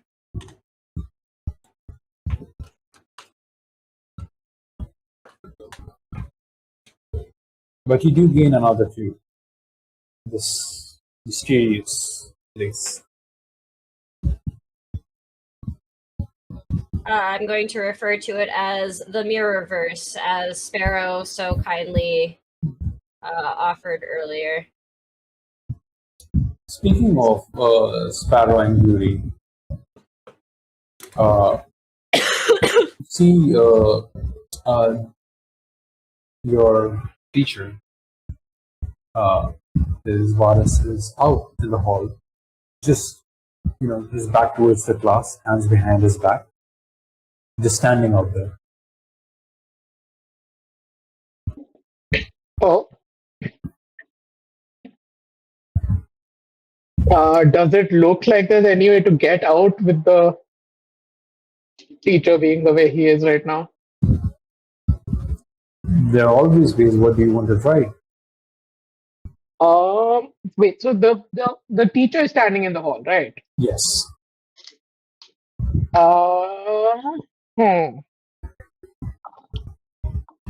I would like to just kind of, I'd like to sneak by, like just kind of very quickly rush through like I don't know. Is there like a gap? Like, is there enough space in the doorway? I would say yes, there is enough space in the doorway. But I would like you to roll for it though. And is it just you sneaking out? That's a good question. What's Sparrow doing? Sparrow, would you like to stay back or investigate? I would. If Yuri is sneaking out, I will try to create a distraction as well for her. Okay. So I'm just gonna be like, hey, teacher person, hi. So we're not doing great. Because I don't have the book and all those things, right? So I'm a little struggling. But tell me about. Have you seen Miss Padma today? She seemed upset earlier, and we're trying to throw her a birthday party. So I wanted to like ask her if you knew what her favorite flavor of cake was. So all the classrooms have at least 2 doors. So I was assuming doing it from the other door. I'm going to assume like just for flavor text, so that because if he turns around, then he'll see. He'll see Yuri. Maybe I'll walk up to his desk and do it there, so Yuri gets the cut from behind. Okay, sure. That's another way. So yeah, he turns towards you and Sparrow, what are you trying to insinuate? This is Miss Padma's birthday is not for the next 7 months. No, I know, but like, she mentioned that she likes celebrating her half birthday as well, which would be next month. So you do. Is that what you think Miss Padma believes she likes to do? that's what she said. I will give a cease advantage with this kind of like a help action. How does that work? Just 3d6, take the highest 2 rolls. Okay. 3d6. Wait. I would like you to roll with. I think this is kind of a mix of jugaad and composure. Fair enough. That's a 0, so that's fine. Highest 2 rolls though? 3 plus 4, 7. 7. Okay. That is a mixed success. So here's what's gonna happen. You are going to escape the classroom, but there will be a kind of a consequence of it. As he successfully distracts Varus to help you escape from the back door.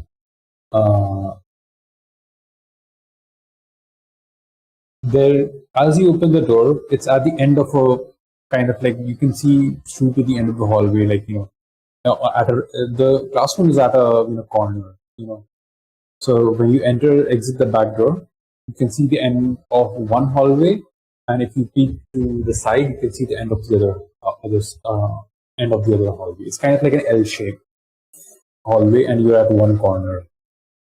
The classroom is at one corner of. I don't know if I'm looking the geometry correctly. It's quite late, but yeah. At the end of one hallway, there is darkness, but you see Jason, the admin, looking at you, smiling. Wait, so I don't see Hatteras anywhere? Sorry? I don't see Hatteras anywhere? No, not Hatteras. You see Jason at the end of the hallway, smiling, sinister like. But he doesn't do anything. He just turns around and goes the other way.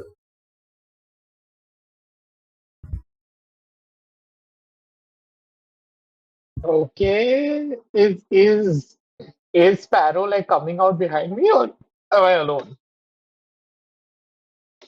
No, I think you're alone because I'm still distracting. God damn it. So you can escape the classroom. Fine, I'll chase Jason. I'll chase him, if you will. Jason. Okay. You're going after Jason? Okay, sure. You follow where he is going. And there are places in the school building which you guys have not explored. Because nobody knows the entire back to front layout sometimes.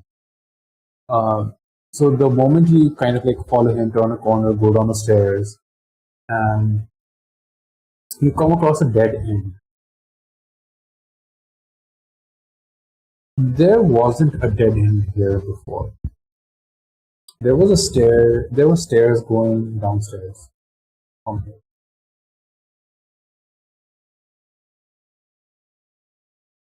What we do here, though, is chittering noises from behind the wall, from behind the den. Scary. Very scary. Do I have?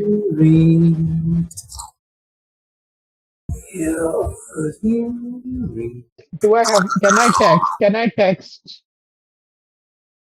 Can I text the other two? You can.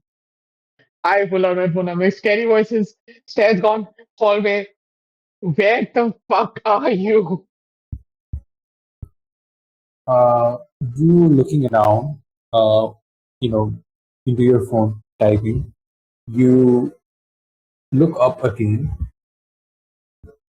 Darkness in front of you, darkness behind you, an infinity length of tube lights, of endless hallway in front of you, behind you.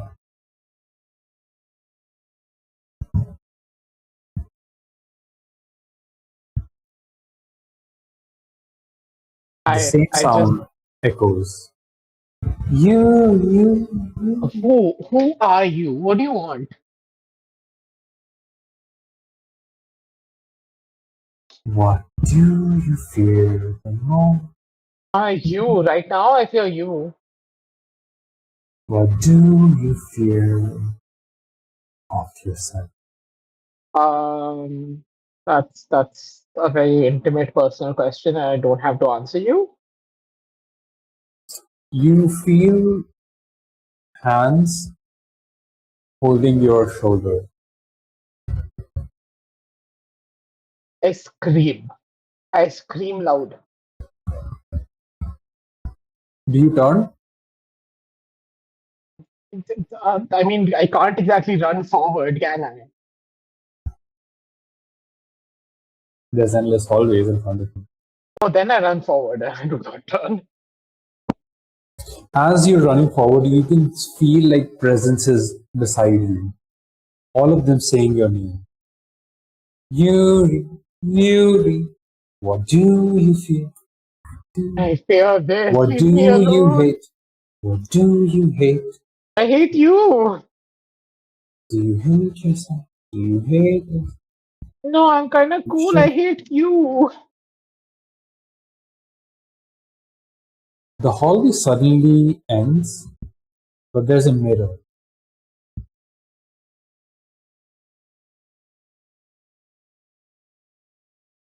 As you're running forward, suddenly you see yourself running towards you. I try to stop. It does not. Oh, fuck. She, in the mirror, does not stop.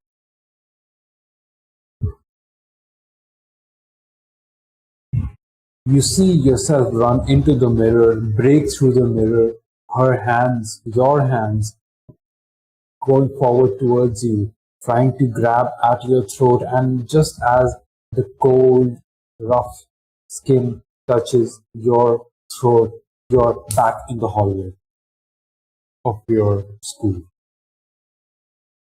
I scream once again. What is the meaning of this, Miss Yuri? Why you're standing in front of the staircase? Which one is And this again?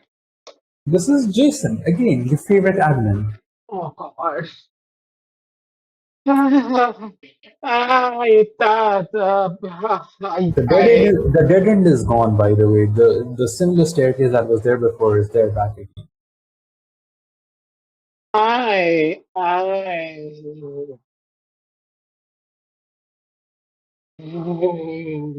just like shivering. Like I have no words. Miss Yuri, I just go to the nurse's office if you're not feeling well, or go home.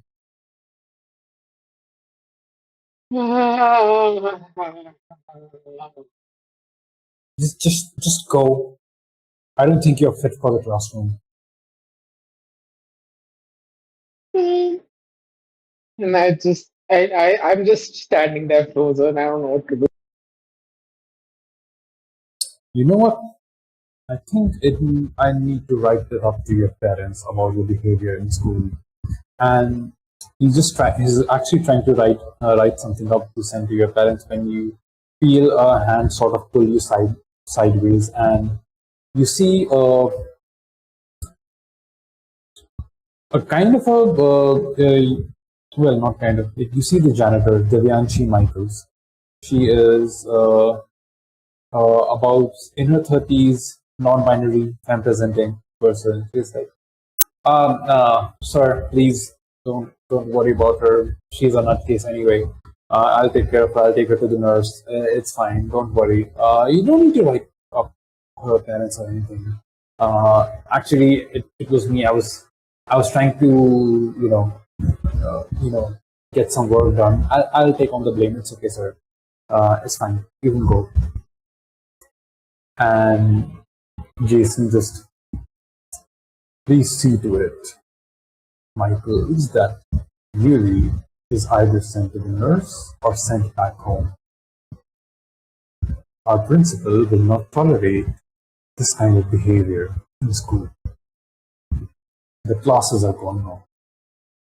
This is not a fish mouth. And he walks away. And currently it's just you two.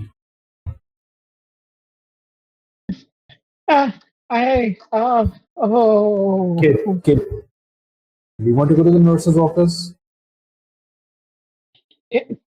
Yeah, but I need my friends. Okay, sure. Just feels like you're triggered, and you take the triggered condition. Yeah, okay, sure.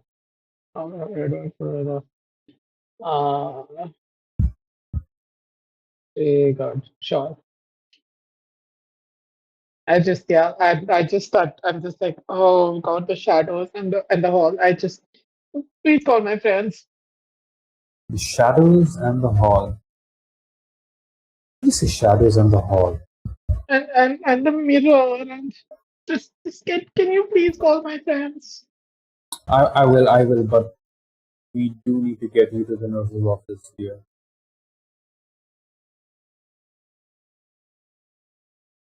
We, at this point, will cut back to Sparrow. I feel like you're currently stuck in the class, but it's not like you can't do any. It's not like you don't have any other options to investigate into this. I'm just making sure that you don't have to be out of the class, to do your own investigation. You can metaphorically poke the bear in the classroom itself. Yeah, no, that's what I was thinking. Like, I wanted to ask you if I could potentially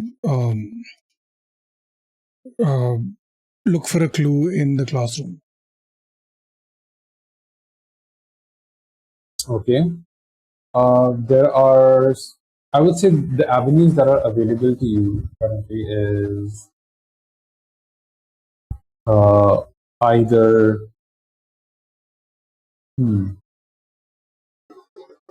either speaking to or trying to get a reaction out of the teacher, trying to figure out, why the students are being so subservient to him, even though he's just a teacher, and you don't have to be completely like subservient, like literally have a dictator kind of relationship in the classroom. Why are the other students being? So these are like, I feel like, the main two avenues currently available to you. But when you talk to the other students, I think you'll be able to find out more. Or if you want to do something quicker but riskier, you can try to evoke something out of the teacher. Okay. I think I'm not gonna trigger, or like I'm not gonna ask the students, because based on like our conversation with when Yuri was talking to that guy, that person in the bathroom, they were very much like, oh, I can't tell you, hee hee haha, whatever. So I'm just gonna try to antagonize that's what I was trying to do earlier with the cake thing. So I'm gonna try to antagonize the teacher again. See if we can get a reaction from him that way. And just be like, but sir, the cake, okay, fine. If you don't want to tell me the cake, what is your favorite cake flavor? Do you have one? Or does your wife like cake? Do your kids like cake? Is cake a thing? Or like, do we not eat cake? Or I don't know. Insolent bastard. Do you think I'm here to discuss my wife or cakes with you?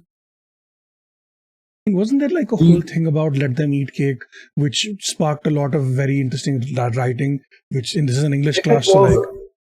If it was a history lesson on Mary Antoinette and why the let them eat cake is so kind of misconstrued among you fellow people, Mary Antoinette did nothing wrong.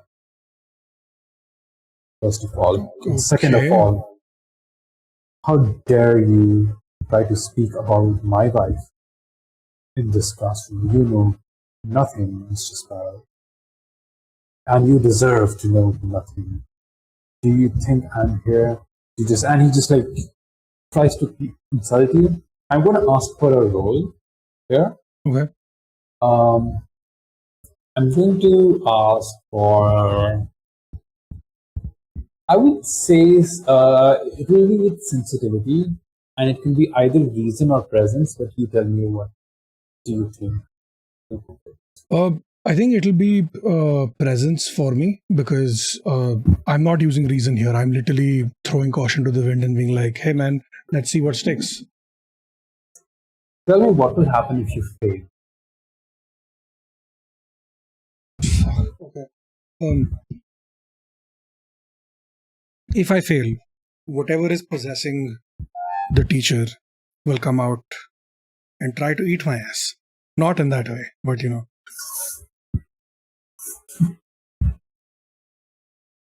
Okay, sure. So roll 2d6 and roll with presence and sensitivity. I got an 8. An 8, so that is a partial success. Is it not? Yeah, it is.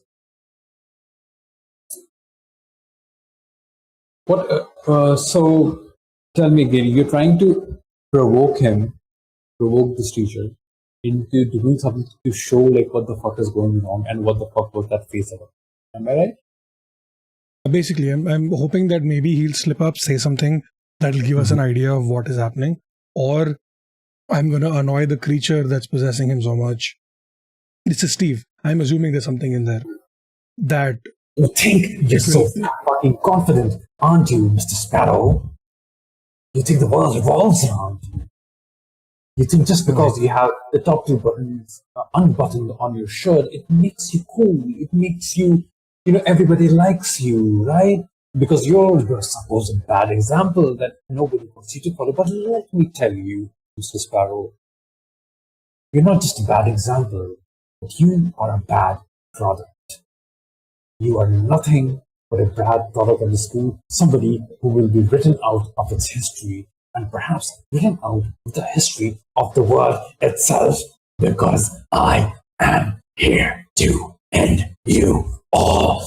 And you see his face contoured again. This time it takes on slitted eyes, sharp teeth, slitted nose, and it's almost like his face is all changing entirely. There is darkness suddenly, even though all the lights are on. There is darkness, falling over the classroom. This was the success part of your role. You did provoke it. Now, the consequence of it is you feel your hands being held down on your sides by your fellow students. Almost like they're trying to hold you in place. Sir, please leave. Sir, please. Sir, end him if you want, sir, please. Sir, please leave us alone, sir. Sir, any students are holding you on both ends.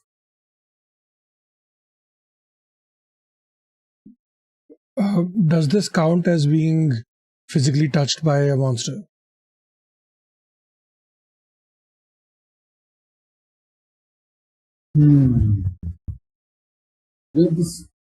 Not yet. Okay, good to know. So,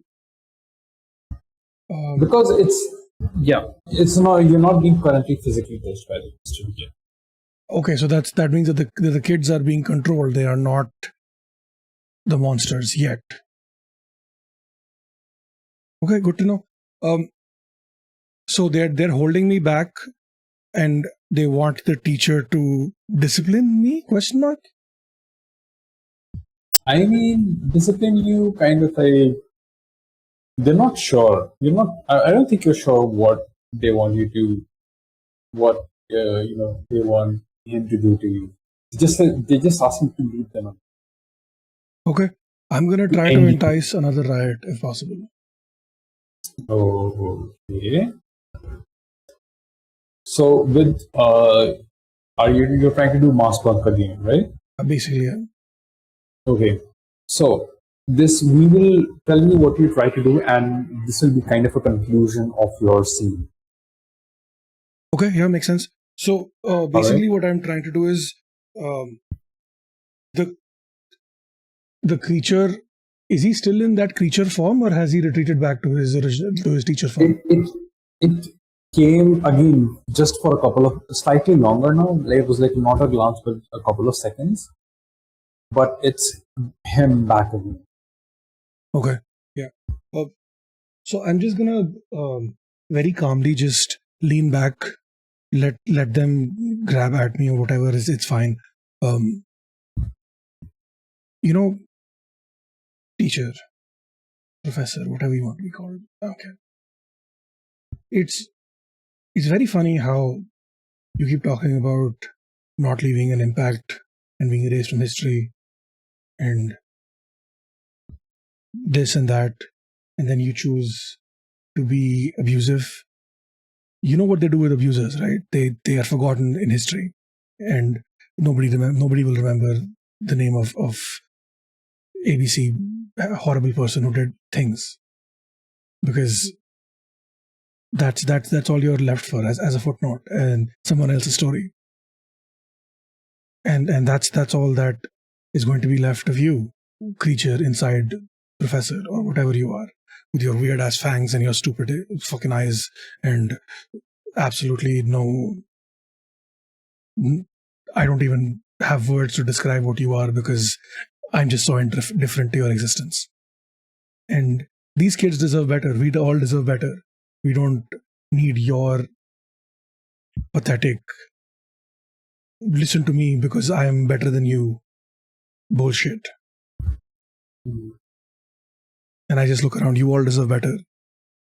I would say maybe we take out this monster and we take care of ourselves and we figure out a way to live outside of whatever this thing wants us to do. Okay. You tell me what you want to do with. I think it'll have to be some sort of sensitivity because I'm dealing with the monster directly. And I think this time it might be Jokard because I'm pulling this out of my ass. I have no idea what the fuck I'm doing. You know what? Fair enough. Yeah. Go ahead, roll with sensitivity in Jugaad. Makes sense to me. Oh, it's a 10. It's a 10.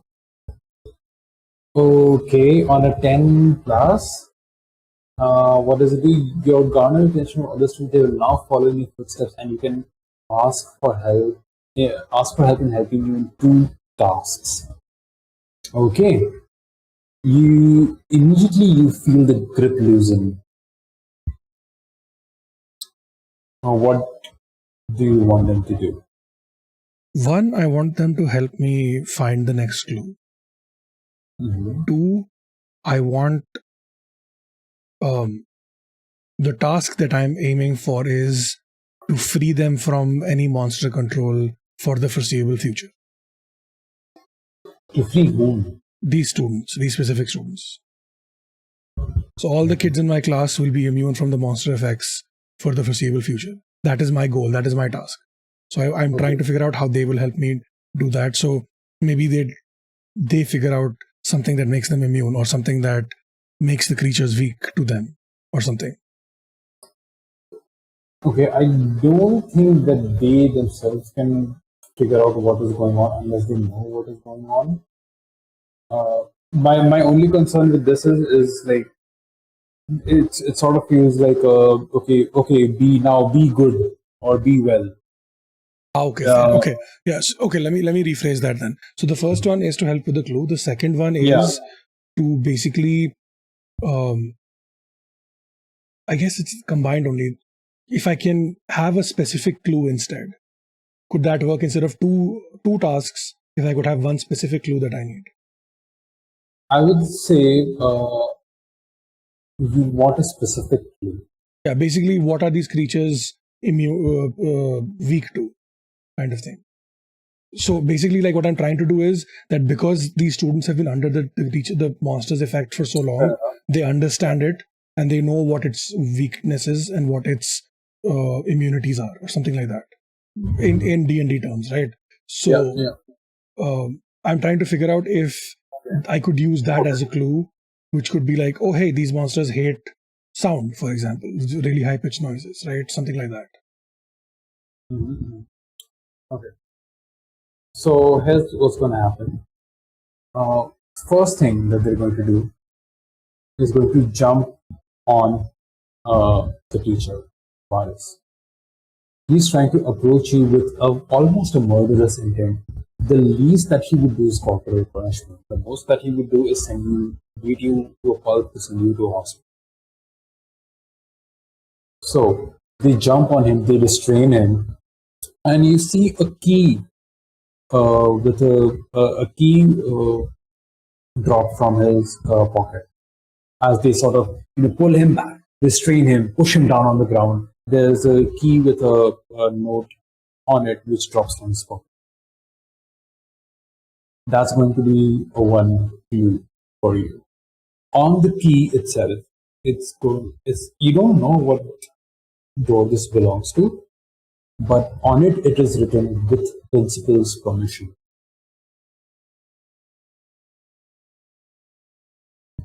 Okay. That's going to be a clue, and the next thing is going to be them looking at you and being like, "Oh, we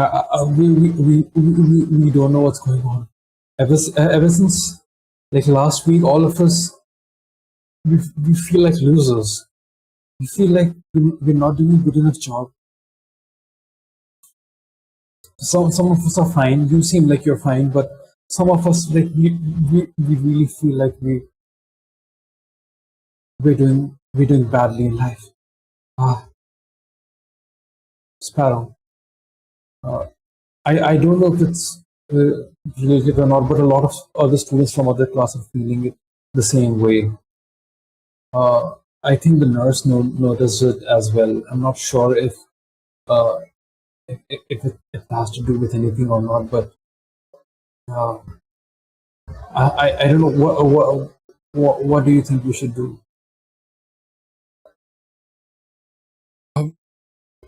Are you all feeling this way? Is it like just feelings of worthlessness and not being good enough and stuff like that? You see all of them look towards each other ever since the first period. Okay.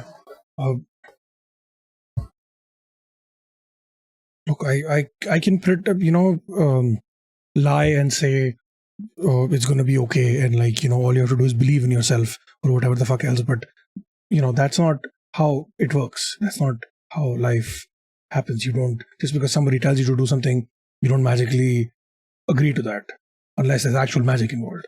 And in that same way, just because these fuckers told you you're worthless, that doesn't mean that you're worthless. The same way, if I tell you you're worth 100 million, that doesn't mean you're going to be worth 100 million. It has to come from within. You have to believe in yourself. You have to believe in the things that you care about and the things that you believe in. And you need to... I'm not the inspirational type, you guys. You've found the wrong person to give you a pep talk here. But look, if you don't believe the things that people tell you, they are not real. So if you don't believe the good things, those good things are not real. The same way, if you don't believe the bad things are not real. So all you have to do is believe in yourself and believe that whatever these creatures are telling you is not real. Because just because they called you worthless doesn't mean you're actually worthless. Because you're here, you're learning to be good people and students and getting an education and being productive members of society. Someone who is worthless would not do any of those things, would not want to be better, would not want to grow, would not want to learn. So by definition, you're not worthless. Also, if we sell you on the black market, we'll probably get $1 million. So literal also worth. So as you're saying this, we see concurrently two scenes. We see Yuri being taken by Divyanshi Michaels to the nurse's office. As Divyanshi opens the door, Yuri, this is happening. Imagine this as a concurrent scene as Sparrow is giving this speech about your worthless, about your just because someone tells you doesn't mean that it is that way. She opens the door and Yuri, you notice that the nurse's office is filled with school children, same age, around 14 to 17. All of them with sitting on the bed, sitting on the floor, filled with students. They're just either rocking back and forth or sitting with ice packs, and the one nurse that she's extremely busy taking care of every one of them.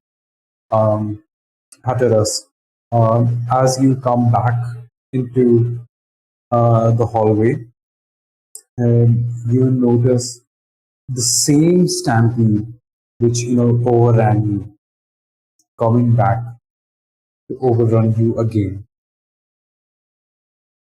And almost in the exactly same manner, like nothing has changed, just the where you were in place that changed, but the school children running, then doing the same actions, the same screams, everything is the same. And sorry, you were saying something? Oh no, As, I was just gonna say I get out of the way this time. as you get out of the way, you feel all of them vanish as they sort of turn the corner. The same school children. You wait for a couple of minutes and the same scene repeats. But every time you feel like there's another kid who's at it. Okay. Like the crowd is increasing slowly, slowly, it's increasing. The number of kids are increasing with every round. And you recognize all of them. And we hear the bell ring. It's recess. And everything goes back to normal once again. The kids disappear from in front of you. The kids disappear from the nurse's office. And the teacher disappears from in front of you, Sparrow. And that's where we end today's session.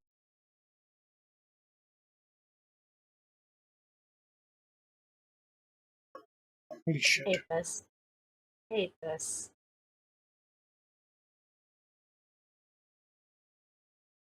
Oh my god. Okay. And that is it for the session today for Monsters 8 My Homework. The full-ish game, the zine is going to be out on +1 EXP in September. You can there's a pre-order link that you can see on the layout at the moment.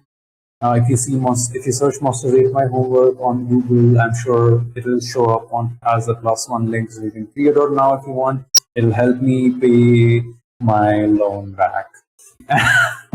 So that's all I can ask for you now. I will see you guys again in a couple of weeks. This has been Aman. You can find me anywhere at Aman HK. I use he, him pronouns, and you can use OL pronouns for me. I don't mind.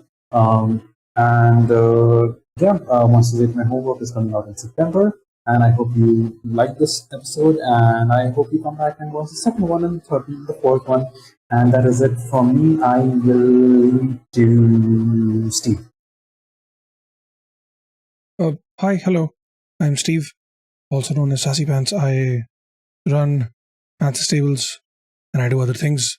My pronouns are he, him, and we're doing a bunch of cool stuff with things. There's a this is one of our first of many games in the entire month of June for Pride and things. We've got a bunch of one-shots coming up for every Saturday of the month, followed by two big 12-hour streams in the last weekend for Pride, with a bunch of really cool incentives and giveaways and other fun things. We also have merch, which is incredible. Pre-orders for merch have closed, so now starting tomorrow, all merch will be full priced. So, I say full price, but it's still at a reasonable discount. And we're doing a bunch of really cool things with that as well. I'm really excited about that. We have 4 sets of dice left.